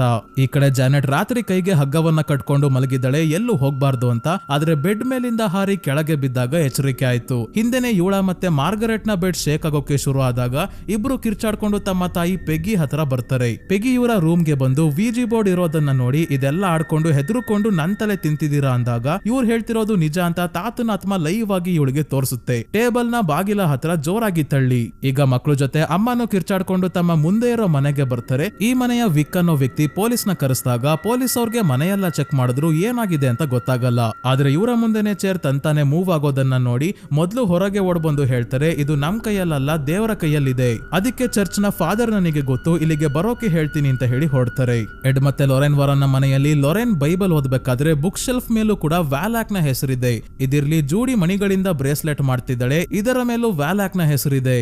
ಇದ್ದಕ್ಕಿದ್ದಂಗೆ ಲೊರೆನ್ ವಾರನ್ಗೆ ವಿಷನ್ ಕಾಣಿಸುತ್ತೆ. ವಿಷನ್ ಅಲ್ಲಿ ಜೂಡಿ ವ್ಯಾಲಾಕ್ ನ ತೋರಿಸಿ ಯಾರದು ಅಂತ ಲೊರೆನ್ ಗೆ ಕೇಳಿದಾಗ ಲೊರೆನ್ ವ್ಯಾಲಾಕ್ ನ ಫಾಲೋ ಮಾಡ್ಕೊಂಡು ತಮ್ಮ ಆಫೀಸ್ ಗೆ ಬರ್ತಾರೆ. ಇದೇ ಹಾಲ್ವೇ ಸೀನ್ ಸ್ನೇಹಿತರೆ ನನ್ ಪಾರ್ಟ್ 2 ಅಲ್ಲೂ ಕೂಡ ಇರೋದು. ಇಲ್ಲಿ ಎಡ್ ಪೆರನ್ ಫ್ಯಾಮಿಲಿಯ ಫಾರ್ಮ್ ಹೌಸ್ ನ ಡ್ರಾ ಮಾಡಿದರೆ. ಪೇಂಟಿಂಗ್ ಇಲ್ಲೇ ಇದೆ, ನೀವು ನೋಡಬಹುದು. ಹಿಂದೆ ವ್ಯಾಲಾಕ್ ನ ಪೇಂಟಿಂಗ್ ಇದೆ. ಇದರ ಹಿಂದೆ ವ್ಯಾಲಾಕ್ ಬಂದು ಫೋಟೋನ ಕೈಯಲ್ಲಿ ಹಿಡ್ಕೊಂಡು ಓಡ್ ಬರ್ತಿದ್ದಂಗೆ ಲೊರೆನ್ ಹೆದರ್ಕೊಂಡು ಕೆಳಗೆ ಬೀಳ್ತಾರೆ. ನೀನ್ ಯಾರು, ನಿನಗೆ ಏನ್ ಬೇಕು ಅಂತ ಲೊರೆನ್ ಕಿರ್ಚಾಡ್ದಾಗ ವ್ಯಾಲಾಕ್ ತನ್ನ ಹೆಸರನ್ನ ಹೇಳುತ್ತೆ. ಏನ್ ಬೇಕು ಅಂದಾಗ ಎಡ್ ನ ಸಾಯಿಸ್ತಿರೋ ದೃಶ್ಯವನ್ನ ತೋರಿಸುತ್ತೆ. ಇಷ್ಟನ್ನ ವಿಷನ್ ಅಲ್ಲಿ ನೋಡಿದಾಗ ವ್ಯಾಲಾಕ್ ನ ಹೆಸರು ನೆನಪಾಗ್ತಿಲ್ಲ, ಆದ್ರೆ ಬೈಬಲ್ ಅಲ್ಲಿ ವ್ಯಾಲಾಕ್ ನ ಹೆಸರು ಗೀಚಿದ್ದಾರೆ. ಅದೇ ಪೆಗಿಯ ಮನೆಯಲ್ಲಿ ಏನಾಗ್ತಿದ್ಯೋ ಈ ವಿಷಯ ಪೊಲೀಸ್ ಅವರಿಂದ ಎಲ್ಲಾ ಕಡೆ ಹರಡ್ಕೊಂಡಿದೆ. ಮೀಡಿಯಾ ಅವರು, ಪ್ಯಾರಾನಾರ್ಮಲ್ ರಿಸರ್ಚರ್ಸ್ ಮತ್ತೆ ಸೈಕಾಲಜಿಸ್ಟ್ ಗಳೆಲ್ಲ ಇದರಲ್ಲಿ ಇನ್ವಾಲ್ವ್ ಆಗಿ ಇಂಟರ್ವ್ಯೂ ಎಲ್ಲ ಮಾಡೋಕೆ ಬರ್ತಿದ್ದಾರೆ. ಇಂಟರ್ವ್ಯೂ ಅಲ್ಲಿ ಜಾನೆಟ್ ನ ಬಿಲ್ ನ ಆತ್ಮ ಪೊಸೆಸ್ ಮಾಡ್ಕೊಂಡು ಇವಳ ಬಾಯಲ್ಲಿ ತಮ್ಮ ವಾಯ್ಸ್ ಅಲ್ಲಿ ಮಾತಾಡಿದ್ರಿಂದ ಎಲ್ಲರೂ ಗಾಬರಿ ಆಗಿದ್ದಾರೆ. ಚಿಕ್ಕ ಹುಡುಗಿಯ ವಾಯ್ಸ್ ಈ ರೀತಿ ಬರೋಕೆ ಹೇಗ್ ಸಾಧ್ಯ ಅಂತ. ಪೆಗಿ ಮತ್ತೆ ಮಕ್ಕಳೆಲ್ಲ ರಾತ್ರಿ ಹೊತ್ತು ವಿಕ್ ಅವರ ಮನೆಯಲ್ಲೇ ಮಲಗೋದು. ಆದ್ರೆ ಒಂದಿನ ರಾತ್ರಿ ಝೋಯಿಟ್ರೋಪ್ ಅನ್ನೋ ಟಾಯ್ ಒಳಗೆ ಕ್ರಿಕೆಟ್ ಮ್ಯಾನ್ ನ ಚಿತ್ರ ಇರುತ್ತೆ. ಆ ರೂಪದಲ್ಲಿ ಬಿಲ್ ನ ಆತ್ಮ ಬಂದು ಪೆಗಿಯ ಮಗ ಬಿಲ್ಲಿಗೆ ಹೆದರಿಸಿದಾಗ ಎಲ್ಲರೂ ಎಚ್ಚರಗೊಳ್ತಾರೆ. ಆಮೇಲೆ ಕ್ರಿಕೆಟ್ ಮ್ಯಾನ್ ನ ಜಾಗದಲ್ಲಿ ಜಾನೆಟ್ ಇರೋದನ್ನ ನೋಡ್ತಾರೆ. ಜಾನೆಟ್ ಜೋರಾಗಿ ಕಿರ್ಚಾಡ್ತಿದ್ದಂಗೆ ಲೈಟ್ಸ್ ಎಲ್ಲ ಹೊಡೆದೋಗುತ್ತೆ. ಆಮೇಲೆ ಇವಳು ಪ್ರಜ್ಞೆ ತಪ್ತಾಳೆ. ಈ ವಿಷಯ ಚರ್ಚ್ ಅವರಿಂದ ಫಾದರ್ ಗಾರ್ಡನ್ ಗೆ ಗೊತ್ತಾಯ್ತು. ಇವರು ಎಡ್ ಮತ್ತೆ ಲೊರೈನ್ ಹತ್ರ ಬಂದು ಹೇಳ್ತಾರೆ, ಪೆಗಿ ಮತ್ತೆ ಅವಳ ಮಕ್ಕಳು ಹೇಳ್ತಿರೋದು ನಿಜಾನ ಅಲ್ವಾ ಅಂತ ಪ್ರೂವ್ ಮಾಡಿ ಸಾಕು. ಯಾಕಂದ್ರೆ ಚರ್ಚ್ ಅವ್ರಿಗೆ ಇದರಲ್ಲಿ ಇನ್ವಾಲ್ವ್ ಆಗೋಕೆ ಇಷ್ಟ ಇಲ್ಲ. ಅವರು ಸುಳ್ಳು ಹೇಳ್ತಿದ್ರೆ ಚರ್ಚ್ ಅವರ ಹೆಸರು ಹಾಳಾಗುತ್ತೆ ಅಂದಾಗ ಎಡ್ ಏನೋ ತಕ್ಷಣ ಒಪ್ಕೊಂತಾರೆ. ಆದ್ರೆ ಲೊರೈನ್ ಗೆ ಮುಂದೆ ಯಾವ ಕೇಸ್ ತಗೊಳಕ್ಕೂ ಇಷ್ಟ ಇಲ್ಲ. ಕಾರಣ ಇವರಿಗೆ ವಿಷನ್ ಅಲ್ಲಿ ಎಡ್ ಸಾಯೋ ಹಾಗೆ ಕಾಣಿಸಿತ್ತಲ್ಲ, ಅದಕ್ಕೆ. ಲೊರೈನ್ ತಮ್ಮ ಮುನ್ಸೂಚನೆ ಬಗ್ಗೆ ಎಡ್ ಗೆ ಹೇಳಿದಾಗ ಹೇಗೋ ಇವರನ್ನ ಎಡ್ ಕನ್ವಿನ್ಸ್ ಮಾಡಿ ಲೊರೈನ್ ನ ಪೆಗಿಯ ಮನೆಗೆ ಕರ್ಕೊಂಡ್ ಬರ್ತಾರೆ. ಜಾನೆಟ್ ಹೇಳ್ತಿರೋದು ನಿಜಾನ ಅಂತ ತಿಳ್ಕೊಳ್ಳೋಕೆ. ಮೊದಲು ಜಾನೆಟ್ ನ ತಾತನ್ ಚೇರ್ ಮೇಲೆ ಕೂರಿಸಿ ಮಾತಾಡಿಸಿದಾಗ ಎಲ್ಲರೂ ಜಾನೆಟ್ ನ ನೋಡ್ದಲೆ ಬೇರೆ ಕಡೆ ನೋಡೋವರೆಗೂ ಬಿಲ್ ನ ಆತ್ಮ ಬರಲ್ಲ. ಅವರೆಲ್ಲ ಬೇರೆ ಕಡೆ ನೋಡ್ಬೇಕಾದ್ರೆ ಬಿಲ್ ಬಂದು ಇದು ನನ್ ಮನೆ ಅಂತ ಮತ್ತೆ ಶುರು ಹಚ್ಕೊಂತಾರೆ. ಆದ್ರೆ ಎಡ್ ಕ್ರಾಸ್ ನ ತೋರಿಸಿದಾಗ ಹೆಲ್ಪ್ ಮಾಡಿ ಅದು ಹೋಗೋಕೆ ಅಂತ ಪದೇ ಪದೇ ಹೇಳಿ ಬಿಲ್ ನ ಆತ್ಮ ಹೋಗುತ್ತೆ. ಇವತ್ ರಾತ್ರಿನೇ ತನ್ನ ರೂಮ್ ಇಂದ ಜಾನೆಟ್ ಲಾಕ್ ಆಗಿರೋ ರೂಮ್ ಒಳಗೆ ಹೋಗಿದ್ದಾಳೆ. ಇಲ್ಲೇ ಮೊದಲು ಜಾನೆಟ್ ಮತ್ತೆ ಮಾರ್ಗರೆಟ್ ಮಲಗಿದ್ದಾಗ ಬಿಲ್ ಎಲ್ಲರಿಗೂ ಈ ಮನೆ ಬಿಟ್ಟು ಹೋಗೋ ಹಾಗೆ ಹೆದರಿಸಿದ್ದು. ಗೋಡೆ ಮೇಲೆ ಹಾಕಿರೋ ಕ್ರಾಸ್ ಎಲ್ಲ ಉಲ್ಟಾ ಆಗುತ್ತೆ. ರೂಮ್ ಒಳಗೆ ಬಿಲ್ ನ ಆತ್ಮ ಇರೋದನ್ನ ಪೆಗಿ ಕೂಡ ನೋಡ್ತಾಳೆ. ಆದ್ರೆ ಎಡ್ ಮತ್ತೆ ಲೊರೈನ್ ಬಂದು ರೂಮ್ ಡೋರ್ ನ ಓಪನ್ ಮಾಡಿದಾಗ ಇಲ್ಲಿ ಯಾರು ಇರಲ್ಲ. ಮುಂದಿನ ದಿನ ಈ ಕೇಸ್ ಬಗ್ಗೆ ಸ್ಟಡಿ ಮಾಡ್ತಿರೋರೆಲ್ಲ ಜೊತೆಗೆ ಕುತ್ಕೊಂಡು ಮೀಟಿಂಗ್ ಮಾಡ್ಬೇಕಾದ್ರೆ ಸೈಕಾಲಜಿಸ್ಟ್ ಹೇಳ್ತಾರೆ, ಇದೆಲ್ಲ ಅವರು ಪಬ್ಲಿಸಿಟಿಗೆ ನಾಟಕ ಆಡ್ತಿರೋದು. ನಿಮ್ ಮುಂದೆ ಯಾಕೆ ಆತ್ಮ ಬರ್ಲಿಲ್ಲ, ಬೇರೆ ಕಡೆ ನೋಡ್ಬೇಕಾದ್ರೆ ಬಂತು. ರೂಮ್ ಅಲ್ಲಿ ಅವಳು ಬಿಲ್ ನ ಆತ್ಮ ದಾಳಿ ಮಾಡಿರೋ ಹಾಗೆ ನಾಟಕ ಆಡಿರ್ಬೋದು, ಎಲ್ಲ ಪ್ಲಾನ್ ಮಾಡಿ ಮಾಡ್ತಿರೋದು ಅಂತ. ಹಾಗೆ ಇರ್ಬೋದು ಅಂತ ಎಡ್ ಮತ್ತೆ ಲೊರೈನ್ಗೂ ಅನಿಸ್ತಿದೆ. ಇವ್ರಿಗೆ ಯಾವ ಆತ್ಮ ಇರೋ ಅನುಭವ ಇನ್ನೂ ಆಗಿಲ್ಲ. ನಂತರ ಎಡ್ ಮಕ್ಕಳನ್ನ ಸ್ವಲ್ಪ ಖುಷಿ ಪಡಿಸೋಕೆ ಎಲ್ವಿಸ್ ಪ್ರೆಸ್ಲಿ ಅವರ ಫಾಲಿಂಗ್ ಇನ್ ಲವ್ ಸಾಂಗ್ ಹಾಡ್ತಾರೆ. The Conjuring last rides release ಆದ್ಮೇಲಂತೂ ಯಾವ ರೀಲ್ಸ್ ನೋಡಿದ್ರು ಇದೇ ಸಾಂಗ್. ಈಗ ಮನೆಯಲ್ಲಿ ಎಲ್ಲಾ ಕಡೆ ಕ್ಯಾಮ್ರಾ ಮೈಕ್ ಎಲ್ಲ ಸೆಟ್ ಮಾಡಿ ಆತ್ಮ ಇರೋದಕ್ಕೆ ಸಾಕ್ಷಿ ಸಿಗುತ್ತಾ ಅಂತ ನೋಡ್ಬೇಕಾದ್ರೆ ಜಾನೆಟ್ ಮತ್ತೆ ಪೊಸೆಸ್ಡ್ ಆಗಿ ಅಡುಗೆ ಮನೆಯಲ್ಲಿ ಇರೋ ವಸ್ತುಗಳನ್ನೆಲ್ಲ ಒಡೆದು ಹಾಕಿ ಒಂದು ಜಾಗದಲ್ಲಿ ಹೋಗಿ ಕುತ್ಕೊಂಡಿರ್ತಾಳೆ. ಆಗ ಎಡ್ ಕ್ರಾಸ್ ನ ತೋರಿಸಿ ಇವಳನ್ನ ಶಾಂತಗೊಳಿಸೋಕೆ ನೋಡಿದಾಗ ನನಗೆ ಬಿಡ್ತಿಲ್ಲ ಅಂತ ಪದೇ ಪದೇ ತಾತನ ಆತ್ಮ ಹೇಳಿ ಹೋಗುತ್ತೆ. ಇದಲ್ಲದೆ ರೆಕಾರ್ಡ್ ಆಗಿರೋ ವಿಡಿಯೋ ನೋಡಿದಾಗ ಗೊತ್ತಾಯ್ತು ಜಾನೆಟೆ ಪಾತ್ರೆ ಟೇಬಲ್ ಎಲ್ಲ ಎತ್ತಿ ಬಿಸಾಕ್ತಿರೋದು, ನಾಟಕ ಆಡ್ತಿರೋದು ಅಂತ.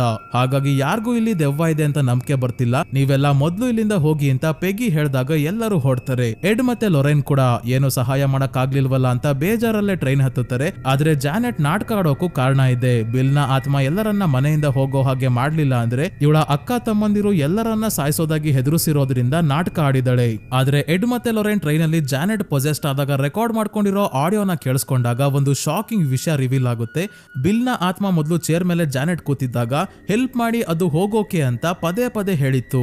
ಈಗ ಅಡುಗೆ ಮನೆಯಲ್ಲಿ ಜಾನೆಟ್ ಎಲ್ಲಾ ಹೊಡೆದಾಕಿ ಆದ್ಮೇಲೆ ಪೊಸೆಸ್ಡ್ ಆಗಿ ಒಂದು ಜಾಗದಲ್ಲಿ ಕೂತಿದ್ದಾಗ ನನಗೆ ಬಿಡ್ತಿಲ್ಲ ಅಂತ ಪದೇ ಪದೇ ಬಿಲ್ ನ ಆತ್ಮ ಹೇಳಿತ್ತು. ಎರಡೂ ರೆಕಾರ್ಡಿಂಗ್ ನ ಒಟ್ಟಿಗೆ ಪ್ಲೇ ಮಾಡಿದಾಗ ಗೊತ್ತಾಯ್ತು ಬಿಲ್ ನ ಆತ್ಮ ಹೇಳ್ತಿರೋದು ಹೆಲ್ಪ್ ಮಾಡಿ ಅದು ನನಗೆ ಹೋಗೋಗ್ ಬಿಡ್ತಿಲ್ಲ ಅಂತ. ಇದೇ ಸಮಯಕ್ಕೆ ಲೊರೈನ್ಗೆ ವಿಷನ್ ಕಾಣಿಸುತ್ತೆ. ಬಿಲ್ ನ ಆತ್ಮವನ್ನ ಕಂಟ್ರೋಲ್ ಮಾಡ್ತಿರೋ ಇನ್ನೊಂದು ದುಷ್ಟ ಶಕ್ತಿ ಆ ಮನೆಯಲ್ಲಿ ಇದೆ. ಅದೇ ಡಿಮನ್ ವ್ಯಾಲಾಕ್. ತಾತುನ ಆತ್ಮವನ್ನ ಬಳಸ್ಕೊಂಡು ಜಾನೆಟ್ ನ ವೀಕ್ ಮಾಡಿ ಅವಳನ್ನ ಪೊಸೆಸ್ ಮಾಡ್ಕೊಳ್ಳೋಕೆ ವ್ಯಾಲಾಕ್ ನೋಡ್ತಿದೆ. ವ್ಯಾಲಾಕ್ ನ ತಡಿಬೇಕು ಅಂದ್ರೆ ಅದರ ಹೆಸರು ಗೊತ್ತಾಗ್ಬೇಕು ಅಂತ ತಾತನ ಆತ್ಮನೆ ವಿಷನ್ ಅಲ್ಲಿ ಲೊರೈನ್ ಗೆ ಹೇಳ್ತಿದ್ದಂಗೆ ತಕ್ಷಣ ಎಡ್ ಮತ್ತೆ ಲೊರೈನ್ ವಾಪಸ್ ಪೆಗಿಯ ಮನೆಗೆ ಬರ್ತಿದ್ದಾರೆ. ಆದ್ರೆ ಇವರಿಗೆ ಆ ಡಿಮನ್ ಹೇಗ್ ಕಾಣುತ್ತೆ ಅಂತ ಗೊತ್ತು, ಹೆಸರು ಗೊತ್ತಿಲ್ಲ. ಇವರು ಮನೆಗೆ ಬಂದಾಗ ಆಗ್ಲೇ ಜಾನೆಟ್ ಬಿಟ್ಟು ಬೇರೆಯವರೆಲ್ಲ ಮನೆಯ ಹೊರಗೆ ಇದ್ದಾರೆ. ಪೊಸೆಸ್ಡ್ ಆಗಿರೋ ಜಾನೆಟ್ ಮನೆಯಲ್ಲಿ ಒಬ್ಳೆ ಇದ್ದಾಳೆ ಅಂತ ಎಡ್ ಬೇಸ್ಮೆಂಟ್ ಇಂದ ಒಳಗೆ ಹೋಗ್ತಿದ್ದಂಗೆ ಡೋರ್ ಲಾಕ್ ಆಗುತ್ತೆ. ಲೊರೈನ್ ಡಿಮನ್ ಹೆಸರು ಏನು ಅಂತ ನೆನ್ಪ್ ಮಾಡ್ಕೋಬೇಕಾದ್ರೆ ಇವರು ತಮ್ಮ ಮನೆಯಲ್ಲಿ ಬೈಬಲ್ ಓದಬೇಕಾದ್ರೆ ವಿಷನ್ ಕಾಣಿಸುತ್ತಲ್ಲ, ಆಗ ನಿನ್ ಹೆಸರೇನು ಅಂತ ಕೇಳಿದಾಗ ವ್ಯಾಲಾಕ್ ಹೆಸರು ಹೇಳಿರುತ್ತೆ. ಬೈಬಲ್ ಮೇಲೆ ಹೆಸರನ್ನ ಗೀಚಿರ್ತಾರೆ. ಬೈಬಲ್ ಓಪನ್ ಮಾಡಿ ಹೆಸರು ನೋಡ್ಕೊಂಡು ಬೇಸ್ಮೆಂಟ್ ನ ಡೋರ್ ಹೊಡೆದಾಕಿ ಒಳಗೆ ಬರೋ ಅಷ್ಟರಲ್ಲಿ ಆಗ್ಲೇ ಸಿಡಿಲು ಬಡಿದು ಮನೆಯ ಮುಂದೆ ಇರೋ ಮರ ಮುರಿದೋಗಿದೆ. ಉಳಿದಿರೋ ಮರ ತುಂಬಾನೇ ಶಾರ್ಪ್ ಆಗಿದೆ. ಇದೇ ಎಡ್ನ ದೇಹಕ್ಕೆ ಚುಚ್ಕೊಂಡು ಸಾಯೋ ಹಾಗೆ ಲೊರೈನ್ ಗೆ ಕಾಣಿಸಿದ್ದು. ಲೊರೈನ್ ಜಾನೆಟ್ ಮೊದಲು ಇದ್ದ ರೂಮ್ ಗೆ ಬಂದಾಗ ಆಗ್ಲೇ ಜಾನೆಟ್ ಮೇಲಿಂದ ಕೆಳಗೆ ಜಂಪ್ ಮಾಡೋಕೆ ಹೋಗಿದ್ದಾಳೆ. ಎಡ್ ಇವಳನ್ನ ಹಿಡ್ಕೊಂಡು ನೇತಾಡ್ತಿದ್ದಾರೆ. ಇವರು ಬೀಳೋ ಅಷ್ಟರಲ್ಲಿ ರೂಮ್ ನ ಮೂಲೆಯಲ್ಲಿ ಇರೋ ವ್ಯಾಲಾಕ್ ನ ನೋಡಿ ವ್ಯಾಲಾಕ್ ನ ಹೆಸರಿನ ಜೊತೆ ಪ್ರೇಯರ್ ನ ಲೊರೈನ್ ಹೇಳೋಕೆ ಶುರು ಮಾಡಿದಾಗ ವ್ಯಾಲಾಕ್ ನನ್ ರೂಪದಿಂದ ತನ್ನ ನಿಜವಾದ ರೂಪಕ್ಕೆ ಬರುತ್ತೆ. ಪಾಸ್ ಮಾಡಿ ನೋಡಿದ್ರೆ ಕಾಣುತ್ತೆ ಸ್ನೇಹಿತರೆ, ಇದು ವ್ಯಾಲಾಕ್ ನ ರಿಯಲ್ ರೂಪ. ಲೊರೈನ್ ಪ್ರೇಯರ್ ನ ಕಂಟಿನ್ಯೂ ಮಾಡಿ ವ್ಯಾಲಾಕ್ ನ ವಾಪಸ್ ನರಕಕ್ಕೆ ಕಳಿಸಿ ಎಡ್ ಮತ್ತೆ ಜಾನೆಟ್ ನ ಕಾಪಾಡ್ತಾರೆ. ಇದೆಲ್ಲ ಆದ್ಮೇಲೆ ಪೆಗಿ ಮತ್ತೆ ಅವಳ ಮಕ್ಕಳು ಇಲ್ಲೇ ಇರ್ತಾರೆ. ಆಮೇಲೆ ಮಕ್ಕಳು ಬೆಳೆದು ಬೇರೆ ಕಡೆ ಹೋದ್ಮೇಲೆ 2003 ಸೇಮ್ ತಾತ ಸಾವನ್ನಪ್ಪಿದ್ದ ಚೇರ್ ಮೇಲೆನೆ ಪೆಗಿ ಕೂಡ ಸಾವನ್ನಪ್ತಾಳೆ. ಎಡ್ ಕ್ರಿಕೆಟ್ ಮ್ಯಾನ್ ನ ಝೋಯಿಟ್ರೋಪ್ ನ ತಗೊಂಡ್ ಬಂದು ತಮ್ಮ ಆರ್ಟಿಫ್ಯಾಕ್ಟ್ಸ್ ರೂಮ್ ಅಲ್ಲಿ ಇಡ್ತಾರೆ. ಮೂವಿ ಮುಗಿಬೇಕಾದ್ರೆ ರಿಯಲ್ ಪೆಗಿ ಮತ್ತೆ ಅವರ ಮಕ್ಕಳ ಫೋಟೋಸ್ ಮತ್ತೆ ಕೇಸ್ಗೆ ಸಂಬಂಧಿಸಿದ ರಿಯಲ್ ಫೋಟೋಸ್ ನ ಕೂಡ ತೋರಿಸ್ತಾರೆ. ಈಗ 1981ಕ್ಕೆ ಬರ್ತೀವಿ. The Conjuring the devil made me do it ಚಿತ್ರದ ಕತೆ ಶುರು ಆಗುತ್ತೆ. ಗ್ಲಾಡ್ಸೆಲ್ ಫ್ಯಾಮಿಲಿಯ 8 ವರ್ಷದ ಡೇವಿಡ್ ಅನ್ನೋ ಹುಡುಗನ ಮೇಲೆ ಎಕ್ಸಾರ್ಸಿಸಂ ಮಾಡೋಕೆ ಎಡ್ ಮತ್ತೆ ಲೊರೆನ್ ಜೊತೆಗೆ ಫಾದರ್ ಗಾರ್ಡನ್ ಕೂಡ ಬಂದಿದ್ದಾರೆ. ಒಂದು ದುಷ್ಟಶಕ್ತಿ ಡೇವಿಡ್ ನ ಪೊಸೆಸ್ ಮಾಡ್ಕೊಂಡು ತುಂಬಾನೇ ವೈಲೆಂಟ್ ಆಗಿದೆ. ಫಾದರ್ ಗಾರ್ಡನ್ ಕಾರಿಂದ ಎಳೆದು ಮನೆಯನ್ನ ನೋಡ್ತಿರೋ ಸೀನ್ ಸೇಮ್ ದ ಎಕ್ಸಾರ್ಸಿಸ್ಟ್ ಮೂವಿಯಲ್ಲಿ ಫಾದರ್ ಮೆರಿನ್ ಮನೆಗೆ ಬರೋ ಸೀನ್ ನ ರೀತಿನೇ ಇದೆ. ಫಾದರ್ ಗಾರ್ಡನ್ ಮನೆಗೆ ಬರೋ ಅಷ್ಟರಲ್ಲಿ ಆಗ್ಲೇ ಡೇವಿಡ್ ಮತ್ತೆ ಡಿಮನ್ ಗೆ ಪೊಸೆಸ್ಡ್ ಆಗಿ ಎಲ್ಲರ ಮೇಲೂ ದಾಳಿ ಮಾಡೋಕೆ ನೋಡಿದಾಗ ಎಡ್, ಲೊರೈನ್, ಡೇವಿಡ್ ಅವ್ರ ಅಕ್ಕ ಡೆಬಿಯ ಬಾಯ್ ಫ್ರೆಂಡ್ ಆರ್ನಿ ಎಲ್ಲರೂ ಸೇರಿ ಇವನನ್ನ ಟೇಬಲ್ ಮೇಲೆ ಮಲಗಿಸ್ತಿದ್ದಂಗೆ ಫಾದರ್ ಗಾರ್ಡನ್ ಎಕ್ಸಾರ್ಸಿಸಂ ಶುರು ಮಾಡ್ತಾರೆ. ಲೊರೈನ್ಗೆ ಯಾರೋ ವಾಮಾಚಾರ ಮಾಡ್ತಿರೋದ್ರಿಂದ ಇದೆಲ್ಲ ಆಗ್ತಿರೋದು ಅಂತ ವಿಷನ್ ಕಾಣಿಸ್ತಿದೆ. ಇಷ್ಟು ಜನ ಡೇವಿಡ್ ನ ಇಟ್ಕೊಂಡಿದ್ರು ಕೂಡ ಏನು ಪ್ರಯೋಜನ ಆಗಲ್ಲ. ಎಲ್ಲರ ಮೇಲೂ ದಾಳಿ ಮಾಡಿ ಎಡ್ ನ ಎದೆಗೆ ಹೊಡಿತಾನೆ. ಇದರಿಂದ ಇವ್ರಿಗೆ ಹಾರ್ಟ್ ಅಟ್ಯಾಕ್ ಆಗ್ತಾ ಇದೆ. ಇದರ ನಡುವೆ ಆರ್ನಿ ಡೇವಿಡ್ ನ ಇಟ್ಕೊಂಡು ನನ್ನನ್ನ ಪೊಸೆಸ್ ಮಾಡ್ಕೊ, ಡೇವಿಡ್ ನ ಬಿಟ್ಬಿಡು ಅಂತ ಹೇಳಿದಾಗ ಆ ದುಷ್ಟ ಶಕ್ತಿ ಆರ್ನಿನ ಪೊಸೆಸ್ ಮಾಡ್ಕೊಳ್ಳುತ್ತೆ. ಇದನ್ನ ಯಾರು ನೋಡ್ಲಿಲ್ಲ, ಎದೆ ಹಿಡ್ಕೊಂಡಿರೋ ಎಡ್ ನೋಡ್ತಾರೆ ಅಷ್ಟೇ. ಹಿಂದೆನೆ ಎಡ್ ನ ಹಾಸ್ಪಿಟಲ್ ಗೆ ಸೇರಿಸ್ತಾರೆ. ಹಾಗಾಗಿ ಎಡ್ ಉಳ್ಕೊಂತಾರೆ. ಇನ್ನು ಪ್ರಜ್ಞೆ ಬಂದಿಲ್ಲ. ಕೆಲವು ದಿನಗಳ ನಂತರ ಆರ್ನಿ ಮತ್ತೆ ಡೆಬಿ ಇಬ್ರು ಡಾಗ್ ಕೆನಲ್ ಅಲ್ಲಿ ಕೆಲಸ ಮಾಡ್ತಿದ್ದಾರೆ. ಆರ್ನಿ ಬೇರೆ ಬೇರೆ ಕೆಲಸಗಳನ್ನ ಕೂಡ ಮಾಡ್ತಾನೆ. ಅವಾಗವಾಗ ಇವನಿಗೆ ಒಬ್ಳು ಭಯಾನಕ ಮಹಿಳೆ ಕಾಣಿಸ್ಕೊಂತಿರೋದ್ರಿಂದ ತುಂಬಾನೇ ಡಿಸ್ಟರ್ಬ್ ಆಗಿದ್ದಾನೆ. ಒಂದಿನ ಆ ಮಹಿಳೆಯನ್ನ ನೋಡಿ ಡಾಗ್ ಕೆನಲ್ ಗೆ ಬಂದಾಗ ಇಲ್ಲಿ ಇಲ್ದೇ ಇರೋದೆಲ್ಲ ಇವನಿಗೆ ಕಾಣಿಸೋಕೆ ಶುರು ಆಗುತ್ತೆ. ಕೆನಲ್ ನ ಓನರ್ ಬ್ರೂನೋ ಡಿಮನ್ ನ ರೀತಿ ಬದಲಾಗಿ ಡೆಬಿ ಮೇಲೆ ದಾಳಿ ಮಾಡೋ ಹಾಗೆ ಕಾಣಿಸಿದ್ರಿಂದ ಬ್ರೂನೋಗೆ 22 ಬಾರಿ ಚಾಕುಯಿಂದ ಚುಚ್ಚಿ ಸಾಯಿಸ್ತಾನೆ ಆರ್ನಿ. ಆದ್ರೆ ಬ್ರೂನೋ ಡಿಮನ್ ತರ ಆಗೋದಾಗ್ಲಿ ಡೆಬಿ ಮೇಲೆ ದಾಳಿ ಮಾಡೋಕ್ ಹೋಗೋದಾಗ್ಲಿ ಏನು ಆಗೇ ಇರಲ್ಲ. ಆ ರೀತಿ ಆರ್ನಿಗೆ ಕಾಣಿಸಿರುತ್ತೆ ಅಷ್ಟೇ. ಎಲ್ಲ ವಾಮಾಚಾರದ ಪ್ರಭಾವ. ಹಾಸ್ಪಿಟಲ್ ಅಲ್ಲಿ ಇರೋ ಎಡ್ಗೆ ಎಚ್ಚರಿಕೆ ಆಗಿ ಆರ್ನಿ ಒಳಗೆ ಡಿಮನ್ ಇರೋದು ಹೇಳ್ತಿದ್ದಂಗೆ ಲೊರೆನ್ ಪೊಲೀಸ್ ಅವ್ರನ್ನ ಕೆನಲ್ ಹತ್ರ ಕಳಿಸ್ತಾರೆ. ಆದ್ರೆ ಪೊಲೀಸ್ ಕೆನಲ್ ಹತ್ರ ಹೋಗೋ ಅಷ್ಟರಲ್ಲೇ ರೋಡ್ ಅಲ್ಲಿ ಪೊಸೆಸ್ಡ್ ಆಗಿರೋ ಆರ್ನಿ ನಡ್ಕೊಂಡು ಹೋಗ್ತಿರೋದು ನೋಡಿ ಅರೆಸ್ಟ್ ಮಾಡ್ತಾರೆ. ಎಡ್ ಹಾಸ್ಪಿಟಲ್ ಇಂದ ಡಿಸ್ಚಾರ್ಜ್ ಆದ್ಮೇಲೆ ಆರ್ನಿ ಜೈಲ್ಗೆ ಹೋಗೋದಂತೂ ಪಕ್ಕ. ಆದ್ರೆ ಕೊಲೆ ಮಾಡಿದ್ದು ಡಿಮನ್ ಗೆ ಪೊಸೆಸ್ಡ್ ಆಗಿದ್ದಾಗ ಅಂತ ಪ್ರೂವ್ ಮಾಡಿದ್ರೆ ಶಿಕ್ಷೆ ಆದ್ರೂ ಕಡಿಮೆ ಆಗುತ್ತೆ ಅಂತ ಪ್ರಯತ್ನ ಪಡ್ತಾ ಇದ್ದಾರೆ. ಲಾಯರ್ ಕೋರ್ಟ್ ಅಲ್ಲಿ ಇದು ಡಿಮನ್ ಪೊಸೆಷನ್ ನ ಕೇಸ್ ಅಂತಿದ್ದಂಗೆ ಜಡ್ಜ್ಗೆ ಏನ್ ಹೇಳ್ಬೇಕು ಅಂತಾನೆ ಗೊತ್ತಾಗಲ್ಲ. ಹೇಗೋ ಪ್ರೂವ್ ಮಾಡೋಕೆ ಅವಕಾಶ ಕೊಟ್ರು. ಆಪೋಸಿಟ್ ಲಾಯರ್ ಆರ್ನಿಗೆ ಮರಣದಂಡನೆ ಕೊಡ್ಬೇಕು ಅಂತ ವಾದ ಮಾಡ್ತಿದ್ದಾರೆ. ಹಾಗಾಗಿ ಕೇಸ್ ನ ಮೊದ್ಲಿಂದ ಅರ್ಥ ಮಾಡ್ಕೊಳ್ಳೋಕೆ ಎಡ್ ಮತ್ತೆ ಲೊರೆನ್ ಶುರು ಮಾಡಿದಾಗ ಡೇವಿಡ್ ನ ಮನೆಯಿಂದ ಶುರು ಮಾಡ್ತಾರೆ. ಯಾಕಂದ್ರೆ ಮೊದ್ಲು ಪೊಸೆಸ್ಡ್ ಆಗಿದ್ದು ಅವನೇ. ಮನೆಯ ಕೆಳಗಿರೋ ಬೇಸ್ಮೆಂಟ್ ನ ಚೆಕ್ ಮಾಡಿದಾಗ ಇಲ್ಲಿ ಮಾಟ ಮಂತ್ರಕ್ಕೆ ಬಳಸಿರೋ ವಸ್ತು ಸಿಗುತ್ತೆ. ಇದನ್ನ ಟಾಟೆಮ್ ಅಂತ ಕರೀತಾರೆ. ಯಾರೋ ಡೇವಿಡ್ ಮೇಲೆ ಶಾಪ ಹಾಕಿದ್ದಾರೆ. ಹಾಗಾಗಿ ಡಿಮನ್ ಇವನನ್ನ ಪೊಸೆಸ್ ಮಾಡ್ಕೊಳ್ಳೋಕೆ ಬಂದಿರೋದು. ಆದ್ರೆ ಆ ಶಾಪ ಈಗ ಆರ್ನಿಗೆ ಟ್ರಾನ್ಸ್ಫರ್ ಆಗಿದೆ. ಫಾದರ್ ಗಾರ್ಡನ್ ಹೇಳ್ತಾರೆ ಈ ಮಾಟ ಮಂತ್ರದ ಬಗ್ಗೆ ಎಲ್ಲ ಫಾದರ್ ಕ್ಯಾಸ್ನರ್ಗೆ ಗೊತ್ತು. 12 ವರ್ಷದ ಹಿಂದೆ ಡಿಸೈಪಲ್ಸ್ ಆಫ್ ರಾಮ್ ಕಲ್ಟ್ ಅವರು ಏನ್ ಮಾಡ್ತಿದ್ದಾರೆ ಅಂತ ಎಕ್ಸ್ಪೋಸ್ ಮಾಡಿದ್ರು. ಅವ್ರಿಗೆ ಈ ಟಾಟೆಮ್ ಬಗ್ಗೆ ಕೇಳಿದ್ರೆ ಗೊತ್ತಾಗುತ್ತೆ ಅಂತ. ಡಿಸೈಪಲ್ಸ್ ಆಫ್ ರಾಮ್ ಕಲ್ಟ್ ಅದೇ ಸ್ನೇಹಿತರೆ ಆನಬೆಲ್ ಮತ್ತೆ ಅವಳ ಬಾಯ್ ಫ್ರೆಂಡ್ ಸೇರ್ಕೊಂಡಿರ್ತಾರಲ್ಲ ಅದೇ ಕಲ್ಟ್. ಎಡ್ ಮತ್ತೆ ಲೊರೆನ್ ಫಾದರ್ ಕ್ಯಾಸ್ನರ್ ನ ಭೇಟಿ ಆಗೋಕೆ ಬಂದಾಗ ಡೆವಿಲ್ ನ ಪೂಜೆ ಮಾಡೋರಿಗೆ ಅವರೇ ಬೇಕು ಇವರೇ ಬೇಕು ಅಂತ ಏನೂ ಇಲ್ಲ. ಯಾರನ್ನ ಬೇಕಾದ್ರೂ ಟಾರ್ಗೆಟ್ ಮಾಡಬಹುದು. ಹಾಗಾಗಿ ಯಾರೋ ಡೇವಿಡ್ ನ ಮನೆ ಕೆಳಗೆ ಟಾಟೆಮ್ ನ ಇಟ್ಟಿದ್ದಾರೆ ಅಂತ ಸೇಮ್ ಎಡ್ ಮತ್ತೆ ಲೊರೆನ್ ನ ಮನೆಯಲ್ಲಿ ಇರೋ ಆರ್ಟಿಫ್ಯಾಕ್ಟ್ಸ್ ರೂಮ್ ತರಾನೇ ಇವರ ಮನೆಯಲ್ಲೂ ವಾಮಾಚಾರಕ್ಕೆ ಬಳಸಿರೋ ವಸ್ತುಗಳನ್ನ ಇಟ್ಟಿರೋ ರೂಮೇ ಇದೆ. ಇಲ್ಲಿರೋ ಒಂದಷ್ಟು ಬುಕ್ಸ್ ನ ಇವರಿಗೆ ಕೊಟ್ಟು ಕಳಿಸ್ತಾರೆ. ಇದರಲ್ಲಿ ನಿಮ್ಮ ಪ್ರಶ್ನೆಗಳಿಗೆ ಉತ್ತರ ಇದೆಯಾ ನೋಡಿ ಅಂತ. ಮನೆಗೆ ಬಂದು ಬುಕ್ಸ್ ನ ಓದಬೇಕಾದ್ರೆ ದ ಕಾಂಜುರಿಂಗ್ ಅಲ್ಲಿ ಇದ್ದ ಪೆರನ್ ಫ್ಯಾಮಿಲಿ ಅವರು ಎಡ್ಗೋಸ್ಕರ ಹೂಗಳನ್ನ ಕಳಿಸಿದ್ದಾರೆ. ಇದೇ ಸಮಯಕ್ಕೆ ಎಡ್ ಮತ್ತೆ ಲೊರೆನ್ ಜೊತೆ ಕೆಲಸ ಮಾಡೋ ಡ್ರ್ಯೂ ಆ ಟಾಟೆಮ್ ನ ಪೊಲೀಸ್ ಸ್ಟೇಷನ್ ಗೆಲ್ಲ ಕಳಿಸಿದ್ದ. ಒಂದು ಪೊಲೀಸ್ ಸ್ಟೇಷನ್ ಅವರು ಈ ಟಾಟೆಮ್ ನ ಮೊದ್ಲೇ ನೋಡಿದ್ದಾರೆ. ಹಾಗಾಗಿ ಅಲ್ಲಿನ ಅಡ್ರೆಸ್ ಕೊಡ್ತಾನೆ ಡ್ರ್ಯೂ. ಎಡ್ ಮತ್ತೆ ಲೊರೆನ್ ಆಫೀಸರ್ ಕ್ಲೇ ಹತ್ರ ಬಂದಾಗ ಗೊತ್ತಾಗುತ್ತೆ ಜೆಸಿಕಾ ಮತ್ತೆ ಕೇಟಿ ಅನ್ನೋ ಫ್ರೆಂಡ್ಸ್ ಇದ್ರು. ಜೆಸಿಕಾ ಕೇಟಿನ 22 ಬಾರಿ ಚಾಕುವಿಂದ ಚುಚ್ಚಿ ಸಾಯಿಸಿ ನಾಪತ್ತೆ ಆಗಿದ್ದಾಳೆ. ಜೆಸಿಕಾ ಇದ್ದ ಕಾಲೇಜ್ ಅಲ್ಲಿ ಟಾಟೆಮ್ ಸಿಕ್ಕಿರುತ್ತೆ. ಹಾಗಾಗಿ ಇವರು ಕೊಲೆ ನಡೆದ ಜಾಗಕ್ಕೆ ಬಂದಾಗ ಲೊರೆನ್ಗೆ ವಿಷನ್ ಅಲ್ಲಿ ಜೆಸಿಕಾ ಕೇಟಿನ ಕೊಂದು ಹತ್ರದಲ್ಲೇ ಇರೋ ನದಿಗೆ ಹಾರಿ ಆತ್ಮಹತ್ಯೆ ಮಾಡ್ಕೊಂಡಿದ್ದಾಳೆ ಅಂತ ಗೊತ್ತಾಗುತ್ತೆ. ಅಂದ್ರೆ ಆರ್ನಿ ಕೂಡ ಬ್ರೂನೋನ ಸಾಯಿಸಿದ್ದಾನೆ. ಈಗ ಅವನು ಆತ್ಮಹತ್ಯೆ ಮಾಡ್ಕೊಂಡು ಸಾಯ್ಬೇಕು. ಸಾಯಿ ಅಂತ ಡಿಮನ್ ಆರ್ನಿಗೆ ಹೇಳ್ತಿದ್ದೆ. ಈ ವಿಷಯ ಡೆಬಿಗೆ ಗೊತ್ತಾಗಿ ಎಡ್ಗೆ ಫೋನ್ ಮಾಡಿ ಹೇಳ್ತಾಳೆ ಇದನ್ನ ಮೊದಲು ಜೈಲ್ಗೆ ವಿಸಿಟ್ ಮಾಡೋ ಫಾದರ್ ನ್ಯೂಮೆನ್ ಗೆ ಹೇಳು ಅಂತ ಎಡ್ ಹೇಳಿದಾಗ ಡೆಬಿ ಫಾದರ್ ನ್ಯೂಮೆನ್ ಗೆ ಹೇಳ್ತಾಳೆ. ಫಾದರ್ ನ್ಯೂಮೆನ್ ಜೈಲಲ್ಲಿ ಇರೋ ಆರ್ನಿಗೆ ಹೋಲಿ ವಾಟರ್ ನ ಕೊಟ್ಟು ಬರ್ತಾರೆ ಹುಷಾರಾಗಿರು ಅಂತ ಹೇಳಿ. ನದಿಯಲ್ಲಿ ಜೆಸಿಕಾಳ ಡೆಡ್ ಬಾಡಿ ಪೊಲೀಸ್ ಅವ್ರಿಗೆ ಸಿಕ್ಕಿದೆ. ಅವಳ ಕೈಯನ್ನ ಹಿಡ್ಕೊಂಡ್ರೆ ವಿಷನ್ ಏನಾದ್ರೂ ಕಾಣಿಸುತ್ತಾ ಅಂತ ಚೆಕ್ ಮಾಡೋಕೆ ಎಡ್ ಮತ್ತೆ ಲೊರೆನ್ ಪಲ್ಮೇರಿ ಅನ್ನೋ ಶವಗಾರಕ್ಕೆ ಬರ್ತಾರೆ. ಈ ಪಲ್ಮೇರಿ ಅನ್ನೋ ಹೆಸರು ಸ್ನೇಹಿತರೆ ಕಾಂಜುರಿಂಗ್ ಯೂನಿವರ್ಸ್ ಅಲ್ಲಿ ತುಂಬಾನೇ ಸಲ ಕಂಡು ಬರುತ್ತೆ. ಆನಬೆಲ್ ಕ್ರಿಯೇಷನ್ ಅಲ್ಲಿ ಸ್ಟಾರ್ಟಿಂಗ್ ಅಲ್ಲೇ ಸ್ಯಾಮ್ಯುಯಲ್ ಗೊಂಬೆಯನ್ನ ಮಾಡ್ಬೇಕಾದ್ರೆ ಆನಬೆಲ್ ಡಾಲ್ ನ ಅಡ್ವರ್ಟೈಸ್ಮೆಂಟ್ ಇರೋ ಪೇಪರ್ ಮೇಲೆ ಕೆಳಗೆ ಲಾಸ್ಟ್ ಅಲ್ಲಿ ಈ ಗೊಂಬೆ ಪಲ್ಮೇರಿ ಟಾಯ್ ಶಾಪ್ ಅಲ್ಲಿ ಸಿಗುತ್ತೆ ಅಂತ ಇದೆ. ಆನಬೆಲ್ ಪಾರ್ಟ್ 1 ಅಲ್ಲಿ ಮಿಯಾ ಮತ್ತೆ ಜಾನ್ ಇರೋ ಅಪಾರ್ಟ್ಮೆಂಟ್ ನ ಹೆಸರು ಪಲ್ಮೇರಿ. ಆನಬೆಲ್ ಕಮ್ಸ್ ಹೋಮ್ ಅಲ್ಲಿ ಮ್ಯಾರಿಯ ಬಾಯ್ ಫ್ರೆಂಡ್ ಬಾಬ್ ಇದನ್ನಲ್ಲ ಅವನ ಸರ್ನೇಮ್ ಕೂಡ ಬಾಬ್ ಪಲ್ಮೇರಿ. ಏನಪ್ಪಾ ಇದ್ರು ಅರ್ಥ ಅಂತ ಇಂಟರ್ನೆಟ್ ಎಲ್ಲ ಹುಡ್ಕೋದ್ರು ಸಿಗ್ಲಿಲ್ಲ. ಆಮೇಲೆ ಗೊತ್ತಾಯ್ತು ಕಾಂಜೂರಿಂಗ್ ಯೂನಿವರ್ಸ್ ನ ತುಂಬಾನೇ ಮೂವೀಸ್ಗೆ ಎಕ್ಸಿಕ್ಯೂಟಿವ್ ಪ್ರೊಡ್ಯೂಸರ್ ಆಗಿರೋ ವಿಕ್ಟೋರಿಯಾ ಪಲ್ಮೇರಿ ಅವರ ಸರ್ನೇಮ್ ಇದು ಅಂತ. ಆಮೇಲೆ ಗೊತ್ತಾಯ್ತು ಕಾಂಜೂರಿಂಗ್ ಯೂನಿವರ್ಸ್ ನ ತುಂಬಾನೇ ಮೂವೀಸ್ಗೆ ಎಕ್ಸಿಕ್ಯೂಟಿವ್ ಪ್ರೊಡ್ಯೂಸರ್ ಆಗಿರೋ ವಿಕ್ಟೋರಿಯಾ ಪಲ್ಮೇರಿ ಅವರ ಸರ್ನೇಮ್ ನ ಇಲ್ಲಿ ಬಳಸಿದ್ದಾರೆ ಅಂತ. ಇದಷ್ಟೇ ಅಲ್ಲ, ಮೂವಿಯಲ್ಲಿ ಕೆಲಸ ಮಾಡಿರೋ ಟೆಕ್ನಿಷಿಯನ್ಸ್ ನ ಹೆಸರನ್ನ ಮೂವಿಯಲ್ಲಿ ಬೇರೆ ಬೇರೆ ಕಡೆ ಯೂಸ್ ಮಾಡಿದ್ದಾರೆ ಅಂತ ಗೊತ್ತಾಯ್ತು. ಸೊ ಲೊರೈನ್ ಈ ಶವಾಗಾರದಲ್ಲಿ ಇರೋ ಜೆಸಿಕಾಳ ಡೆಡ್ ಬಾಡಿಯ ಕೈ ಹಿಡ್ಕೊಂಡಾಗ ವಾಮಾಚಾರ ಮಾಡ್ತಿರೋ ಮಹಿಳೆ ಯಾರು ಅಂತ ವಿಷನ್ ಅಲ್ಲಿ ಕಾಣಿಸುತ್ತೆ. ಆರ್ನಿಗೆ ಒಂದೆರಡು ಕಡೆ ಕಾಣಿಸ್ಕೊಂಡ ಅದೇ ಮಹಿಳೆ ಮಾಟ ಮಂತ್ರ ಮಾಡ್ತಿರೋದು. ಆರ್ನಿನ ಈಗ ಇವಳು ಕೊಲ್ಲೋಕೆ ನೋಡ್ತಿದ್ದಾಳೆ. ಆದ್ರೆ ಕೊಲ್ಲೋ ಅಷ್ಟರಲ್ಲಿ ಪ್ರೇಯರ್ಸ್ ನ ಹೇಳಿ ಇವಳು ಮಾಡ್ತಿರೋ ಆಚರಣೆಯನ್ನ ನಿಲ್ಲಿಸ್ತಾರೆ ಲೊರೈನ್. ಜೈಲಲ್ಲಿ ಇರೋ ಆರ್ನಿ ಇನ್ನೇನು ಕೈ ಕುಯ್ಕೊಳ್ಳೋಕೆ ಹೋದವನು ಸುಮ್ನಾಗ್ತಾನೆ. ಈ ವಿಷನ್ ನೋಡಿ ತಮ್ಮ ಮನೆಗೆ ವಾಪಸ್ ಬಂದಾಗ ಫಾದರ್ ಕ್ಯಾಸ್ನರ್ ಕೊಟ್ಟಿರೋ ಬುಕ್ ನೋಡಿ ಗೊತ್ತಾಯ್ತು ಈ ಶಾಪವನ್ನ ಮುರಿಬೇಕು ಅಂದ್ರೆ ವಾಮಾಚಾರದ ಪ್ರಯೋಗ ಮಾಡ್ತಿರೋ ಜಾಗವನ್ನ ನಾಶ ಮಾಡಬೇಕು ಅಂತ ಇದೆ. ಲೊರೈನ್ ವಿಷನ್ ಅಲ್ಲಿ ನೋಡಿದ ಹಾಗೆ ಟ್ರೈನ್ ನ ಶಬ್ದ, ನೀರಿರೋದು ಮತ್ತೆ ಅಂಡರ್ ಗ್ರೌಂಡ್ ಅಲ್ಲಿ ಆ ಮಹಿಳೆ ಮಾಟ ಮಂತ್ರ ಮಾಡ್ತಿರೋದು ಅಂತ ಹೇಳ್ತಾರೆ. ಬುಕ್ ಅಲ್ಲಿ ಅರ್ಥ ಆಗದೆ ಇರೋ ಇನ್ನೊಂದಷ್ಟು ಲೈನ್ಸ್ ಇರುತ್ತೆ. ಅದರ ಅರ್ಥ ತಿಳ್ಕೊಳ್ಳೋಕೆ ಫಾದರ್ ಕ್ಯಾಸ್ನರ್ ಹತ್ರ ಲೊರೈನ್ ಬಂದ್ರೆ ಎಡ್ ಮತ್ತೆ ಡ್ರ್ಯೂ ಸೇರ್ಕೊಂಡು ಆ ಮಾಟಗಾತಿಯ ಜಾಗ ಎಲ್ಲಿದೆ ಅಂತ ಕಂಡಿಡಿತಾರೆ. ಲೊರೈನ್ ಹೇಳ್ದಂಗೆ ಟ್ರೈನ್ ಟ್ರ್ಯಾಕ್, ನದಿ ಎಲ್ಲ ಇರೋದು ಫಾದರ್ ಕ್ಯಾಸ್ನರ್ ಅವರ ಮನೆ ಹತ್ರನೇ. ಅದಕ್ಕೆ ಲೊರೈನ್ ನ ಕಾಪಾಡೋಕೆ ಎಡ್ ಹೊರಡ್ತಾರೆ. ಅದೇ ಬುಕ್ ಅಲ್ಲಿ ಇರೋ ಲೈನ್ಸ್ ನ ಅರ್ಥ ತಿಳ್ಕೊಳ್ಳೋಕೆ ಬಂದಿದ್ದ ಲೊರೈನ್ ಗೆ ಶಾಕಿಂಗ್ ವಿಷಯ ಗೊತ್ತಾಗುತ್ತೆ. ಆ ಮಾಟಗಾತಿಯ ಹೆಸರು ಐಲಾ ಅಂತ. ಅವಳು ಬೇರೆ ಯಾರು ಅಲ್ಲ, ಫಾದರ್ ಕ್ಯಾಸ್ನರ್ ಅವರ ಮಗಳು. ಫಾದರ್ ಕ್ಯಾಸ್ನರ್ ಮದುವೆ ಆಗೋ ಹಾಗಿಲ್ಲ ಅಂದ್ರೂ ಮದುವೆ ಆಗಿರ್ತಾರೆ. ಐಲಾ ಹುಟ್ಟಿದಾಗ ಐಲಾ ಅವರ ಅಮ್ಮ ಸಾವನ್ನಪ್ಪಿರ್ತಾರೆ. ಚರ್ಚ್ ಅವ್ರಿಗೆ ಮಗಳಿರೋದು ಗೊತ್ತಾಗಬಾರ್ದು ಅಂತ ಮನೆಯಲ್ಲೇ ಇಟ್ಕೊಂಡಿರ್ತಾರೆ. ಇಲ್ಲೇ ಅಂಡರ್ ಗ್ರೌಂಡ್ ಟನಲ್ ಕೂಡ ಇದೆ. ಅಲ್ಲಿ ಓಡಾಡ್ಕೊಂಡೆ ಐಲಾ ಬೆಳಿತಾಳೆ. ಜೊತೆಗೆ ಇವರು ಮಾಟ ಮಂತ್ರದ ಬಗ್ಗೆ ಆಗ ಸ್ಟಡಿ ಮಾಡ್ತಿದ್ರು. ಐಲಾಗೂ ಇದರ ಬಗ್ಗೆ ಜಾಸ್ತಿ ಆಸಕ್ತಿ ಹುಟ್ಕೊಂಡು ಮಾಟಗಾತಿ ಆಗಿದ್ದಾಳೆ. ಈಗ್ಲೂ ಮನೆಯ ಕೆಳಗಿರೋ ಟನಲ್ ಅಲ್ಲೇ ವಾಮಾಚಾರ ಮಾಡೋದು. ಹಾಗಾಗಿ ಅವಳ ಜಾಗವನ್ನ ನಾಶ ಮಾಡಿದ್ರೆ ಎಲ್ಲ ಸರಿ ಹೋಗುತ್ತೆ ಅಂತ ಹೇಳಿ ಫಾದರ್ ಕ್ಯಾಸ್ನರ್ ಲೊರೈನ್ ನ ಟನಲ್ಗೆ ಕಳಿಸ್ತಾರೆ. ಹಿಂದೆನೆ ಐಲಾ ಬಂದು ಎಲ್ಲಾ ಸತ್ಯ ಹೇಳ್ಬಿಟ್ರಲ್ಲ ಅಂತ ತನ್ನ ತಂದೆಯನ್ನೇ ಸಾಯಿಸ್ತಾಳೆ. ಸರಿಯಾದ ಸಮಯಕ್ಕೆ ಎಡ್ ಕೂಡ ಟನಲ್ಗೆ ಬಂದಾಗ ಇವರ ಮೇಲೂ ವಾಮಾಚಾರದ ಪ್ರಯೋಗ ಮಾಡಿ ಲೊರೈನ್ ನ ಕೊಲ್ಲೋದಕ್ಕೆ ಕಳಿಸ್ತಾಳೆ ಐಲಾ. ಎಡ್ ಸುತ್ತಿಗೆ ತಗೊಂಡು ಲೊರೈನ್ ನ ಅಟ್ಟಾಡ್ಸ್ಕೊಂಡು ಹೋಗ್ತಿದ್ದಾರೆ. ಐಲಾ ಆರ್ನಿಯ ಫೋಟೋ ಇಟ್ಕೊಂಡು ಅವನು ಆತ್ಮಹತ್ಯೆ ಮಾಡ್ಕೊಳ್ಳೋ ಹಾಗೆ ಮಾಡ್ತಿದ್ದಾಳೆ.